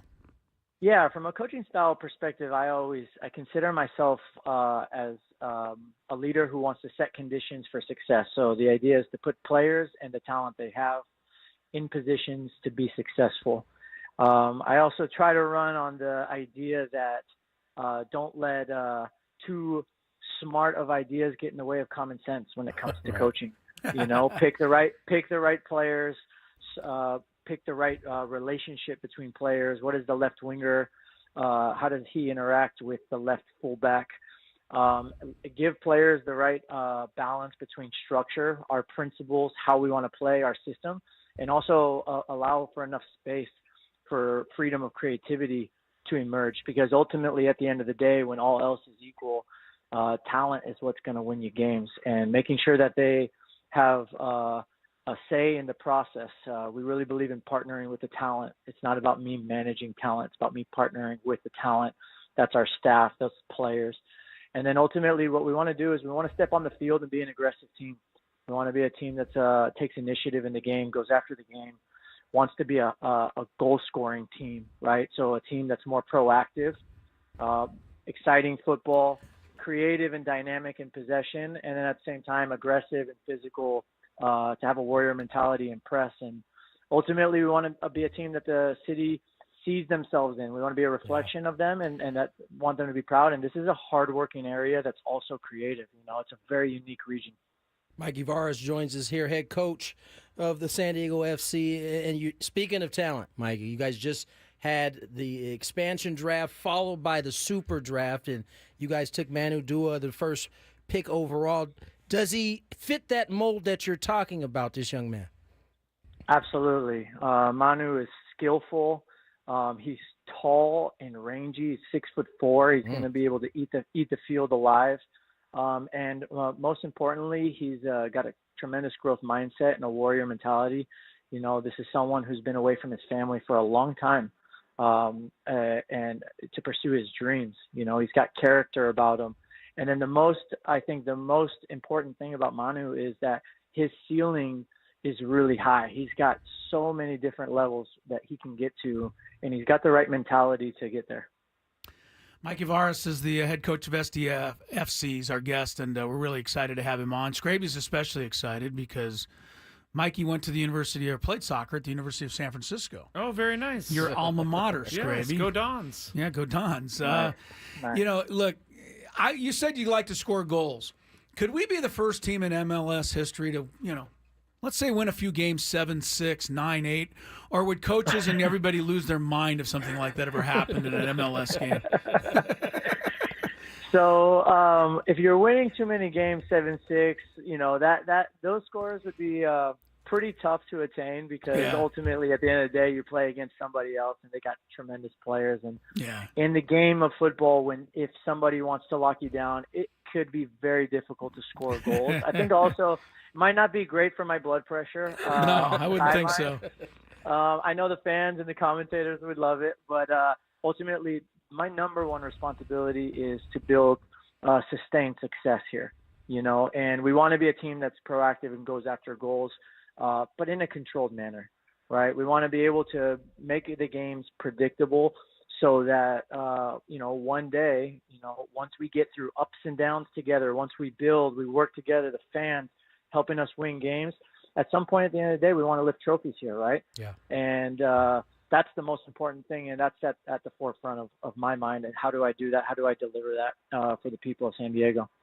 Mikey, I'm curious to know. I mean, you've coached at all these different levels. How different is it coaching a U.S. national 20 and under team, or being a part of the staff that's the U.S. national team versus a club team? Is there some similarity? Is there some differences between the two? Yeah, there are similarities. At the end of the day, you're dealing with human beings, right? That's the number one most important similarity. Getting to know who they are, what are their strengths, what are their weaknesses, what are their dreams, what are their motivations, how to deal with one player versus another, how to partner with them in the best way. And at the same time, it's very different because the national team, you see each other once every 6 to 8 weeks. And the club, we get to work together every single day. And ultimately, you get to be on the pitch every day, smelling the grass, pinching yourself, and realizing, okay, right now we have the next hour and a half to 2 hours of training to get better. And you feel more of a sense of like we have more ability to work. And I think that would be the main difference. And then the other thing is week in and week out, you play for something. Yeah. You go to battle together, brothers in arms. And that builds this kind of sense of camaraderie that I think is just one of the most amazing feelings there is in life. Yeah, that's what sports can do for sure. Mikey, what's the ceiling for an expansion team in MLS? Is it set up to give you guys a fair crack at this? I mean, you guys are opening up, I know, against the defending MLS Cup champions, LA Galaxy in Los Angeles. I mean, what do they give you the opportunity as an expansion team to stack up with some of the established squads? Listen, this is first division professional level. No one cares about fair. No one cares about helping you out. And you know what? We're going to relish that. We open up against MLS Cup champs away. That is a battle right there. Then we play against a high-pressing St. Louis at home. Then we go to altitude in our third game against a very strong playoff team. Then we play last year's MLS Cup champions. I mean, we're opening up with a doozy, and we absolutely love it because we want to be tested against the best. Whatever we are, those first 4 games, that's what we're going to be for those first 4 games, and we're going to have an opportunity to surprise people. We're going to have an opportunity to learn and get better, and we'll definitely relish the opportunity and the challenge. How many times have you played it out in your head, though? March 1st, you guys are introduced, you're running out. Snapdragon Stadium, opening game, opening night at home. I mean, that's something that I imagine you've thought a lot about and can't wait for. Yeah, I absolutely can't wait for it. I got goosebumps thinking about it right now. But in all sincerity and all honesty, like, I'm the kind of guy that's like, I'm just thinking about making sure I'm smashing today. Because I have to make sure that I do my job as best as possible every second. I have a huge responsibility to represent the community of San Diego. And I'm not going to start thinking about what it's going to feel like for me, then when I haven't even had a training or we don't even have all the players signed. So every day I'm waking up like, what can we do today to make sure that we're representing the right way? All right. Well, you got a bunch of number 25s in the studio here. Totally behind you, Love man. We were nice. You guys are nice enough to drop off some jerseys. We're going to wear them proudly hopefully out to that opening game, and can't wait to root and support you guys this year. Thanks for coming on, Mikey, and you're always welcome to join us anytime. Yeah, I appreciate it. I appreciate you having me on, and I'm happy to join anytime you want to have me. Thank you so much. All right, Mikey Varas, head coach, SDFC. All right, Scraby, you heard him. He said he'd come on anytime. I expect you get him on halftime of the opening game. Halftime, okay. Yeah, call down to the locker room. Have the headset ready for Mikey, him on the you field. said you'd come on anytime. Gwynn and Chris here. We'd like to know what's going on. You're down 1-0. Are we any chance we get to that 7 or 8 goals we talked about earlier? Yeah. Can you loosen it up a little so you could score too? The one thing I was really curious to know, and no coach wants to put expectations on themselves because it's a tough thing, expectations.